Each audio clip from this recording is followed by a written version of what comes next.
ನಮಸ್ಕಾರ. ಭಾರತೀಯ ವೈದ್ಯಕೀಯ ಸಂಘ ಕರಾವಳಿ ಉಡುಪಿ ಘಟಕ ಮತ್ತು ಯು ಚಾನೆಲ್ ಪ್ರಸ್ತುತಪಡಿಸುವಂತಹ ಆರೋಗ್ಯ ವಾಹಿನಿ ಕಾರ್ಯಕ್ರಮಕ್ಕೆ ತಮಗೆಲ್ಲರಿಗೂ ಸಹ ಸ್ವಾಗತವನ್ನು ಕೋರ್ತಾ ಇದ್ದೇನೆ. ತಾವೆಲ್ಲರೂ ಸಹ ಆರೋಗ್ಯವಾಗಿದ್ದೀರಿ ಅಂತ ಭಾವಿಸ್ತಾ ಪ್ರತಿ ಬಾರಿಯೂ ಅಂತ ಹೇಳಿದರೆ ಪ್ರತಿ ಸಂಚಿಕೆಯಲ್ಲೂ ಸಹ ಒಬ್ಬ ವೈದ್ಯರ ಜೊತೆಗೆ ಒಂದು ಕಾಯಿಲೆಯ ಬಗ್ಗೆ ಸಂಪೂರ್ಣವಾದ ಮಾಹಿತಿಯನ್ನು ತಿಳಿದುಕೊಳ್ಳುವ ಪ್ರಯತ್ನವನ್ನು ಮಾಡ್ತಾ ಇದ್ದೇವೆ. ಆದರೆ ಇಂದಿನ ಸಂಚಿಕೆ ಸ್ವಲ್ಪ ವಿಭಿನ್ನ ಮತ್ತು ವಿಶಿಷ್ಟವಾದದ್ದು. ಯಾವಾಗಲೂ ಸಹ ನಾವು ಡಾಕ್ಟ್ರನ್ನ ಕರೆಸಿ ಒಂದು ಕಾಯಿಲೆ ಬಗ್ಗೆ ಕೇಳ್ತಾ ಇದ್ವಿ. ಆದರೆ ಡಾಕ್ಟರ್ ಬಗ್ಗೆ ಕೇಳಿದ್ದಾಗಿರ್ಬೋದು ಅಥವಾ ಡಾಕ್ಟರ್ ದಿನಾಚರಣೆ ಬಂದಾಗ ಅದರ ಬಗ್ಗೆ ಮಾಹಿತಿಯನ್ನು ತಿಳ್ಕೊಳ್ಳುವಂತಹ ಒಂದು ಸಣ್ಣ ಪ್ರಯತ್ನವನ್ನು ಮಾಡುವ ಅಂತ. ಇಂದಿನ ಸಂಚಿಕೆ ಒಂದು ರೀತಿಯಲ್ಲಿ ಬಹಳ ವಿಶೇಷವಾದದ್ದು. ಡಾಕ್ಟ್ರು ಅಂತ ಹೇಳಿದ ತಕ್ಷಣ ನಾವು ಅವ್ರ ಹತ್ರ ಹೋಗ್ತೇವೆ, ನಮ್ಮೆಲ್ಲ ಸಮಸ್ಯೆಗಳನ್ನು ಹೇಳ್ಕೊಳ್ತೇವೆ, ಪರಿಹಾರವನ್ನು ತಗೊಳ್ತೇವೆ. ಆದರೆ ಡಾಕ್ಟ್ರಲ್ಲಿಯೂ ಸಹ ಒಂದಷ್ಟು ಸಮಸ್ಯೆಗಳಿರ್ತದೆ. ಅವರು ಸಹ ಒಂದಷ್ಟು ವಿಚಾರಗಳಲ್ಲಿ ಗೊಂದಲ ಆಗಿರ್ಬೋದು, ಏನೇನೋ ಒಂದು ಸಮಸ್ಯೆಗಳಿರ್ತದೆ. ಅದರಿಂದ ಈ ಡಾಕ್ಟರ್ ಡೇಯ ವಿಶೇಷತೆಯ ಬಗ್ಗೆ, ಅದರ ಜೊತೆಗೆ ಅವರಿಗೂ ಆಗುವಂತಹ ಒಂದಷ್ಟು ಸಮಸ್ಯೆ ಆಗಿರ್ಬೋದು, ರೋಗಿಗಳು ಮತ್ತು ಅವರ ನಡುವಿನ ಒಂದು ಬಾಂಧವ್ಯದ ಬಗ್ಗೆ ಆಗಿರ್ಬೋದು, ಹೀಗೆ ಹಲವಾರು ವಿಚಾರದ ಜೊತೆಗೆ ಒಂದಷ್ಟು ವಿಚಾರವನ್ನು ನಿಮ್ಮ ಜೊತೆಗೆ ಹಂಚಿಕೊಳ್ಳುವ ಒಂದು ಸಣ್ಣ ಪ್ರಯತ್ನ ಇಂದಿನ ವಿಶೇಷವಾದಂತಹ ಸಂಚಿಕೆ ಆರೋಗ್ಯ ವಾಹಿನಿಯಲ್ಲಿ. ಈ ಒಂದು ಮಾಹಿತಿಯನ್ನು ನೀಡಲಿಕ್ಕೆ ನಮ್ಮ ಜೊತೆಗೆ ಡಾಕ್ಟರ್ PV ಭಂಡಾರಿ ಅವರಿದ್ದಾರೆ. ಇವರು ತಮಗೆಲ್ಲರಿಗೂ ಸಹ ಗೊತ್ತಿರುವ ಹಾಗೆ AV ಬಾಳಿಗ ಮೆಮೋರಿಯಲ್ ಆಸ್ಪತ್ರೆ ಇದರ ನಿರ್ದೇಶಕರು ಹೌದು. ಅದಲ್ಲದೆ ಮಾಜಿ ಅಧ್ಯಕ್ಷರು ಸಹ ಹೌದು. ಭಾರತೀಯ ವೈದ್ಯಕೀಯ ಸಂಘ ಕರಾವಳಿ ಮತ್ತು ಉಡುಪಿ ಘಟಕ ಇದರದ್ದು. ಮೊದಲನೇದಾಗಿ ಡಾಕ್ಟ್ರಿಗೆ ನಮ್ಮ ಈ ಕಾರ್ಯಕ್ರಮಕ್ಕೆ ಸ್ವಾಗತವನ್ನು ಕೋರ್ತಾ ಡಾಕ್ಟರ್ ಜೊತೆಗೆ ಒಂದಷ್ಟು ವಿಚಾರವನ್ನು ತಿಳ್ಕೊಳ್ಳುವಂತಹ ಪ್ರಯತ್ನವನ್ನು ನಾನು ಮಾಡ್ತೇನೆ. ಡಾಕ್ಟ್ರೇ, ಕಾರ್ಯಕ್ರಮಕ್ಕೆ ತಮಗೆ ಪ್ರಥಮವಾಗಿ ಸ್ವಾಗತವನ್ನು ಕೋರ್ತಾ ಇದ್ದೇನೆ. ನಮಸ್ತೆ ಡಾಕ್ಟ್ರೇ, ಮೊದಲನೇದಾಗಿ ಜುಲೈ 1ಕ್ಕೆ ಡಾಕ್ಟರ್ ದಿನ. ಆ ದಿನದ ಸಲುವಾಗಿ ಅದಕ್ಕೆ ಪೂರ್ವವಾಗಿಯೇ ತಮಗೆ ವೈದ್ಯರ ದಿನದ ಶುಭ ಹಾರೈಕೆಗಳನ್ನು ಸಲ್ಲಿಸ್ತಾ ಡಾಕ್ಟ್ರೇ, ಈ ಡಾಕ್ಟರ್ ದಿನದ ಮಹತ್ವವನ್ನು ತಿಳಿಸಿಕೊಡುವ ಮೂಲಕವಾಗಿ ಕಾರ್ಯಕ್ರಮವನ್ನು ಪ್ರಾರಂಭಿಸುವ ಅಂತ ಹೇಳ್ಕೊಂಡು. ಈ ವೈದ್ಯರ ದಿನಾಚರಣೆ, ರಾಷ್ಟ್ರೀಯ ವೈದ್ಯರ ದಿನಾಚರಣೆ ಅಂತ ನಾವು ಆಚರಿಸ್ತೇವೆ ಜುಲೈ 1ನೇ ತಾರೀಕು. ಇದು 1948ರಿಂದ 1962ರವರೆಗೆ ನಮ್ಮ ದೇಶದ ಪಶ್ಚಿಮ ಬಂಗಾಳದ ಮುಖ್ಯಮಂತ್ರಿಗಳಾಗಿದ್ದಂತಹ ಡಾಕ್ಟರ್ ಬಿಧಾನ್ ಚಂದ್ರ ರಾಯ್ ಅಂತ ಇವರು ಪಶ್ಚಿಮ ಬಂಗಾಳದ ಮುಖ್ಯಮಂತ್ರಿಗಳಾಗಿದ್ದರು. ಆದರೆ ಒಬ್ಬ ವೈದ್ಯನಾಗಿ ಇಡೀ ಭಾರತ ದೇಶಕ್ಕೆ ಹೆಸರು ವಾಸಿಯಾಗಿದ್ದಂಥ ವ್ಯಕ್ತಿ. ಆ ಕಾಲದಲ್ಲಿ ಇವರು ಇನ್ಫ್ಯಾಕ್ಟ್ ಅವರ ಟ್ರೈನಿಂಗ್ ಅನ್ನ ಬಾರ್ತಲೋಮಿಯೋ ಹಾಸ್ಪಿಟಲ್ ಲಂಡನ್ ಅಲ್ಲಿ ಮಾಡಿ ಅದಾದ ಮೇಲೆ ಬಂದು ಅವರು ಇದರಲ್ಲಿ ಏನು ವೆಸ್ಟ್ ಬೆಂಗಾಲ್ನಲ್ಲಿ ವೈದ್ಯಕೀಯ ಸೇವೆಯನ್ನ ಪ್ರಾರಂಭಿಸ್ತಾರೆ. ಈ ವೈದ್ಯಕೀಯ ಸೇವೆ ಅರ್ಹರಿಗೆ, ಬಡವರಿಗೆ ಇದು ಮೀಸಲಾಗಿರುತ್ತೆ. ಇವರ ಬಗ್ಗೆ ತಿಳಿದು ಬರುವ ವಿಷಯ ಏನಂದ್ರೆ, ಇವರು ಮುಖ್ಯಮಂತ್ರಿಯಾಗಿದ್ದಾಗಲೂ ಕೂಡ ದಿನದಲ್ಲಿ 1 ಗಂಟೆ ಹೋಗಿ ವೈದ್ಯಕೀಯ ಸೇವೆಯನ್ನ ಮಾಡ್ತಾ ಇದ್ರಂತೆ. ಕಡ್ಡಾಯವಾಗಿ ಅದನ್ನು ಮಾಡಬೇಕು ಅಂತ ನಿರ್ಧಾರ ಮಾಡಿದ್ರಂತೆ. ಸೊ ಈ ವ್ಯಕ್ತಿ ಆರೋಗ್ಯ ಕ್ಷೇತ್ರ ಮಾತ್ರ ಅಲ್ಲ, ಬಂಗಾಲದಲ್ಲಿ ಸಾಕಷ್ಟು ಬೆಳವಣಿಗೆಗಳಿಗೆ ಕಾರಣೀಕರ್ತರಾದ್ರು. ಆರೋಗ್ಯ ಕ್ಷೇತ್ರದಲ್ಲಿ ಹೇಳಬೇಕಾದ್ರೆ ಇತ್ತೀಚೆಗೆ ಬಹಳ ಹೆಸರುವಾಸಿಯಾಗಿದ್ದಂತ ಮತ್ತು ಇತ್ತೀಚೆಗೆ ಆ ಒಂದು ಮಹಿಳಾ ವೈದ್ಯೆಯ ಮೇಲೆ ಏನು ಒಂದು ಘೋರ ಕೃತ್ಯ ನಡೀತು, RG-ಕರ್ ಮೆಡಿಕಲ್ ಕಾಲೇಜ್ ಇರ್ಬೋದು, ಹಾಗೆಯೇ ಭಾರತದ ಪ್ರಥಮ IIT ಖರಗ್ಪುರ್ ಇರ್ಬೋದು, ಇದನ್ನೆಲ್ಲ ಪ್ರಾರಂಭ ಮಾಡಲಿಕ್ಕೆ ಕಾರಣೀಕರ್ತರಾದವರು ಬಿಧಾನ್ ಚಂದ್ರ ರಾಯ್. ಸೊ ಇವರು 1882ರಲ್ಲಿ ಜನಿಸಿದ್ರು, 1962ರಲ್ಲಿ ಮರಣ ಹೊಂದಿದ್ರು. ಎರಡೂ ಕೂಡ ಜುಲೈ 1ನೇ ತಾರೀಕೆ. ಅವರ ಬರ್ತ್ ಆನಿವರ್ಸರಿ ಮತ್ತು ಡೆತ್ ಆನಿವರ್ಸರಿ ಎರಡೂ ಕೂಡ ಜುಲೈ 1ನೇ ತಾರೀಕು. ಈ ತಾರೀಕಿನಂದು ದೇಶಾದ್ಯಂತ ನಾವು ಈ BC ರಾಯ್ ಅವರ ಒಂದು ನೆನಪಿಗಾಗಿ ನಾವು ರಾಷ್ಟ್ರೀಯ ವೈದ್ಯರ ದಿನಾಚರಣೆ ಅಂತ ಆಚರಣೆ ಮಾಡ್ತೇವೆ. ಇದರ ಜೊತೆಗೆ BC ರಾಯ್ ಅವರ ಹೆಸರಿನಲ್ಲಿ ವೈದ್ಯಕೀಯ ಕ್ಷೇತ್ರದಲ್ಲಿ ಪರಮೋಚ್ಚ ಅವಾರ್ಡ್ಗಳನ್ನ ನಮ್ಮ ಭಾರತ ಸರ್ಕಾರ ಮತ್ತು ನಮ್ಮ ಮೆಡಿಕಲ್ ಕೌನ್ಸಿಲ್ ಅಂದಾಗ ನೆನಪು ಬರುತ್ತೆ, ನಿಮ್ಗೆಲ್ಲ ಗೊತ್ತಿರ್ಬೋದು. ಈಗ ಅದನ್ನ Indian medical council of India ಅಂತಿತ್ತು, MCI ಅಂತ. ಇದನ್ನ ಸ್ವಾತಂತ್ರ್ಯ ಪೂರ್ವದಲ್ಲಿ ಪ್ರಪ್ರಥಮವಾಗಿ ಪ್ರಾರಂಭ ಮಾಡಿದವರು BC ರಾಯ್. ಅವರು ಏನಂದ್ರೆ ಭಾರತದ ವೈದ್ಯರುಗಳು ಒಂದಿಷ್ಟು ಮಿನಿಮಮ್ ಸ್ಟ್ಯಾಂಡರ್ಡ್ಸ್ ಅನ್ನು ಇಟ್ಕೊಳ್ಬೇಕು. ಅವರ ಏನು ಎಥಿಕಲ್ ಸ್ಟ್ಯಾಂಡರ್ಡ್ಸ್ ಇರ್ಬೋದು, ಅವರ ಪ್ರಾಕ್ಟೀಸ್ ಸ್ಟ್ಯಾಂಡರ್ಡ್ಸ್ ಇರ್ಬೋದು, ಇದನ್ನೆಲ್ಲ ಗವರ್ನ್ ಮಾಡುವಂತ ಒಂದು ಬಾಡಿ ಬೇಕು ಅಂತ ಹೇಳಿ ಮೆಡಿಕಲ್ ಕೌನ್ಸಿಲ್ ಆಫ್ ಇಂಡಿಯಾನ ಪ್ರಾರಂಭಿಸಿದ್ರು.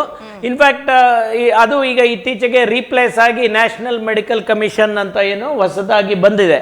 ಸೊ ಈ ಮೆಡಿಕಲ್ ಕೌನ್ಸಿಲ್ ಅನ್ನು ಕೂಡ ಪ್ರಾರಂಭ ಮಾಡಿದವರು ಈ BC ರಾಯ್. ಅಂದ್ರೆ ಇದನ್ನ ಯಾಕೆ ಹೇಳ್ತಾ ಇದ್ದೇನೆಂದ್ರೆ, ಭಾರತ ದೇಶದಲ್ಲಿ ಒಂದು ವೈದ್ಯಕೀಯ ಕ್ರಾಂತಿಯನ್ನ ತರುವುದಕ್ಕೆ ಕಾರಣೀಕರ್ತರಾದ ಮಹಾನುಭಾವರಲ್ಲಿ ನಮ್ಮ ಬಿಧನ್ ಚಂದ್ರ ರಾಯ್ ಅವರು ಕೂಡ ಒಬ್ರು.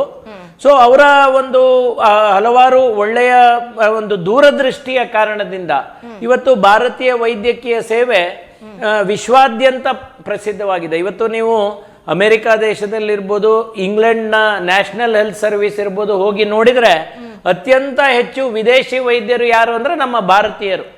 ಅಲ್ಲಿ ಹೋದ್ರೆ ನಿಮಗೆ ಸಿಗುವಂತ ಸರ್ವಿಸ್ ಇದು ನೋಡುವಾಗ ಅಲ್ಲಿ ಓಪನ್ ಆಗಿ ಹೇಳ್ತಾರೆ, ಇಂಡಿಯನ್ ಡಾಕ್ಟರ್ಸ್ ಬಹಳ ಡೆಡಿಕೇಟೆಡ್, ಬಹಳ ಚೆನ್ನಾಗಿ ಕೆಲಸ ಮಾಡ್ತಾರೆ. ಸೊ ಈ ಸ್ಟ್ಯಾಂಡರ್ಡ್ ಬರಲಿಕ್ಕೆ ಬಹುಶಃ ಈ ನಮ್ಮ ದೇಶದ ಒಂದು ಏನು ಅವರು ದೂರದೃಷ್ಟಿಯಿಂದ MCI ಸ್ಟಾರ್ಟ್ ಮಾಡಿದ್ದಿರ್ಬೋದು, ಇವೆಲ್ಲವೂ ಬಹಳ ಮುಖ್ಯ ಅಂತ ನನಗೆ ಅನ್ಸುತ್ತೆ. ಸೊ ಇಂತಹ ಮಹಾನ್ ವ್ಯಕ್ತಿ ಬಹುಶಃ ನಾವು ಕೆಲವು ವೈದ್ಯರುಗಳನ್ನ ಈ ರೀತಿ, ಯಾಕಂದ್ರೆ ವೈದ್ಯರ ಒಂದು ವಿಶೇಷತೆ ಏನಂದ್ರೆ ನಾವು ನಮ್ಮ ಕ್ಲಿನಿಕ್ ಬಿಟ್ಟು ಹೊರಗೆ ಬರುವುದಿಲ್ಲ, ಕ್ಲಿನಿಕ್ನಲ್ಲೇ ಕೂತ್ಕೊಂಡು ಕೆಲಸ ಮಾಡೋದು ಜಾಸ್ತಿ.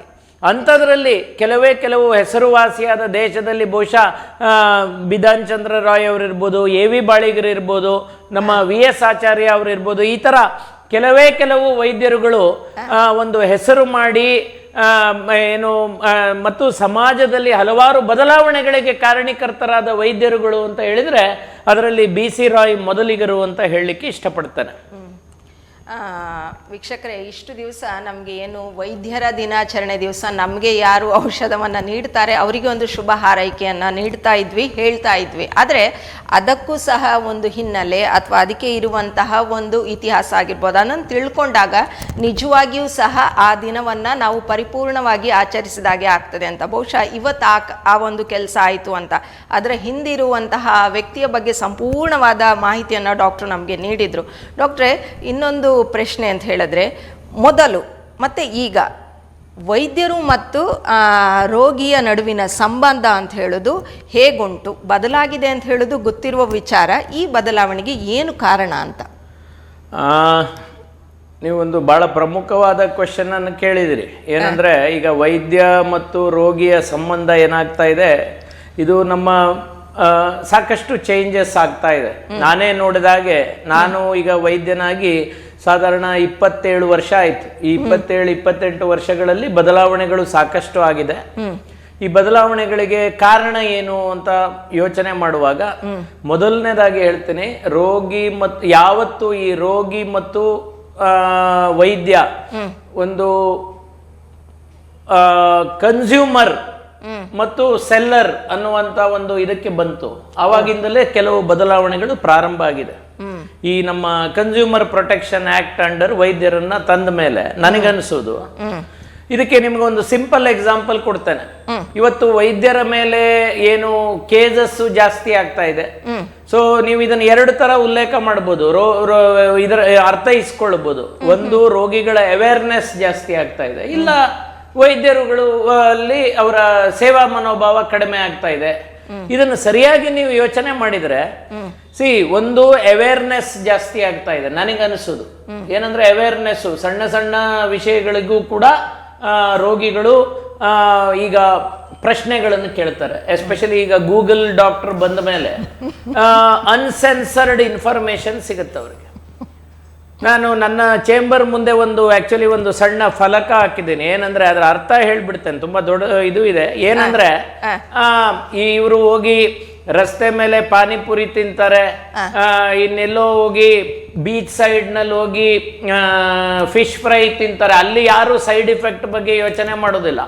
ಬಂದು ಮಾತ್ರೆಗಳು ಕೊಡುವಾಗ ಮಾತ್ರ ಆ ಮಾತ್ರೆನೂ ತಿಂತಾರೆ, ಅವತ್ತು ಅದೇ ದಿನ ಅಲ್ಲೋಗಿ ಏನೋ ತಿಂದಿರ್ತಾರೆ. But the blame usually will be on the medicine. ಯಾಕಂದ್ರೆ ಈ ಅವೇರ್ನೆಸ್ ಮೆಡಿಸಿನ್ ಇಂದ ಇಷ್ಟೆಲ್ಲ ಮೊದಲು ನಮ್ಗೆ ಎಲ್ಲಿ ಈಗ ನೀವೇ ಯೋಚನೆ ಮಾಡಿ, ನಾನು ಸಣ್ಣವನಿದ್ದಾಗಲೇ, ನಾನು MBBS ಮಾಡುವಾಗ್ಲೂ ಕೂಡ ಮಾತ್ರೆಯ ಸೈಡ್ ಇಫೆಕ್ಟ್ ಬೇಕಾದ್ರೆ ಆ ಮಾತ್ರೆಯನ್ನ ಕೊಡುವ ಏನೋ ಒಂದು ಕವರ್ ಇರುತ್ತಲ್ಲ, ಅದರ ಒಳಗಡೆ ಒಂದು ಇದು ಇರ್ತಾ ಇತ್ತು, ಎಕ್ಸ್ಟ್ರಾ ಸ್ಲಿಪ್.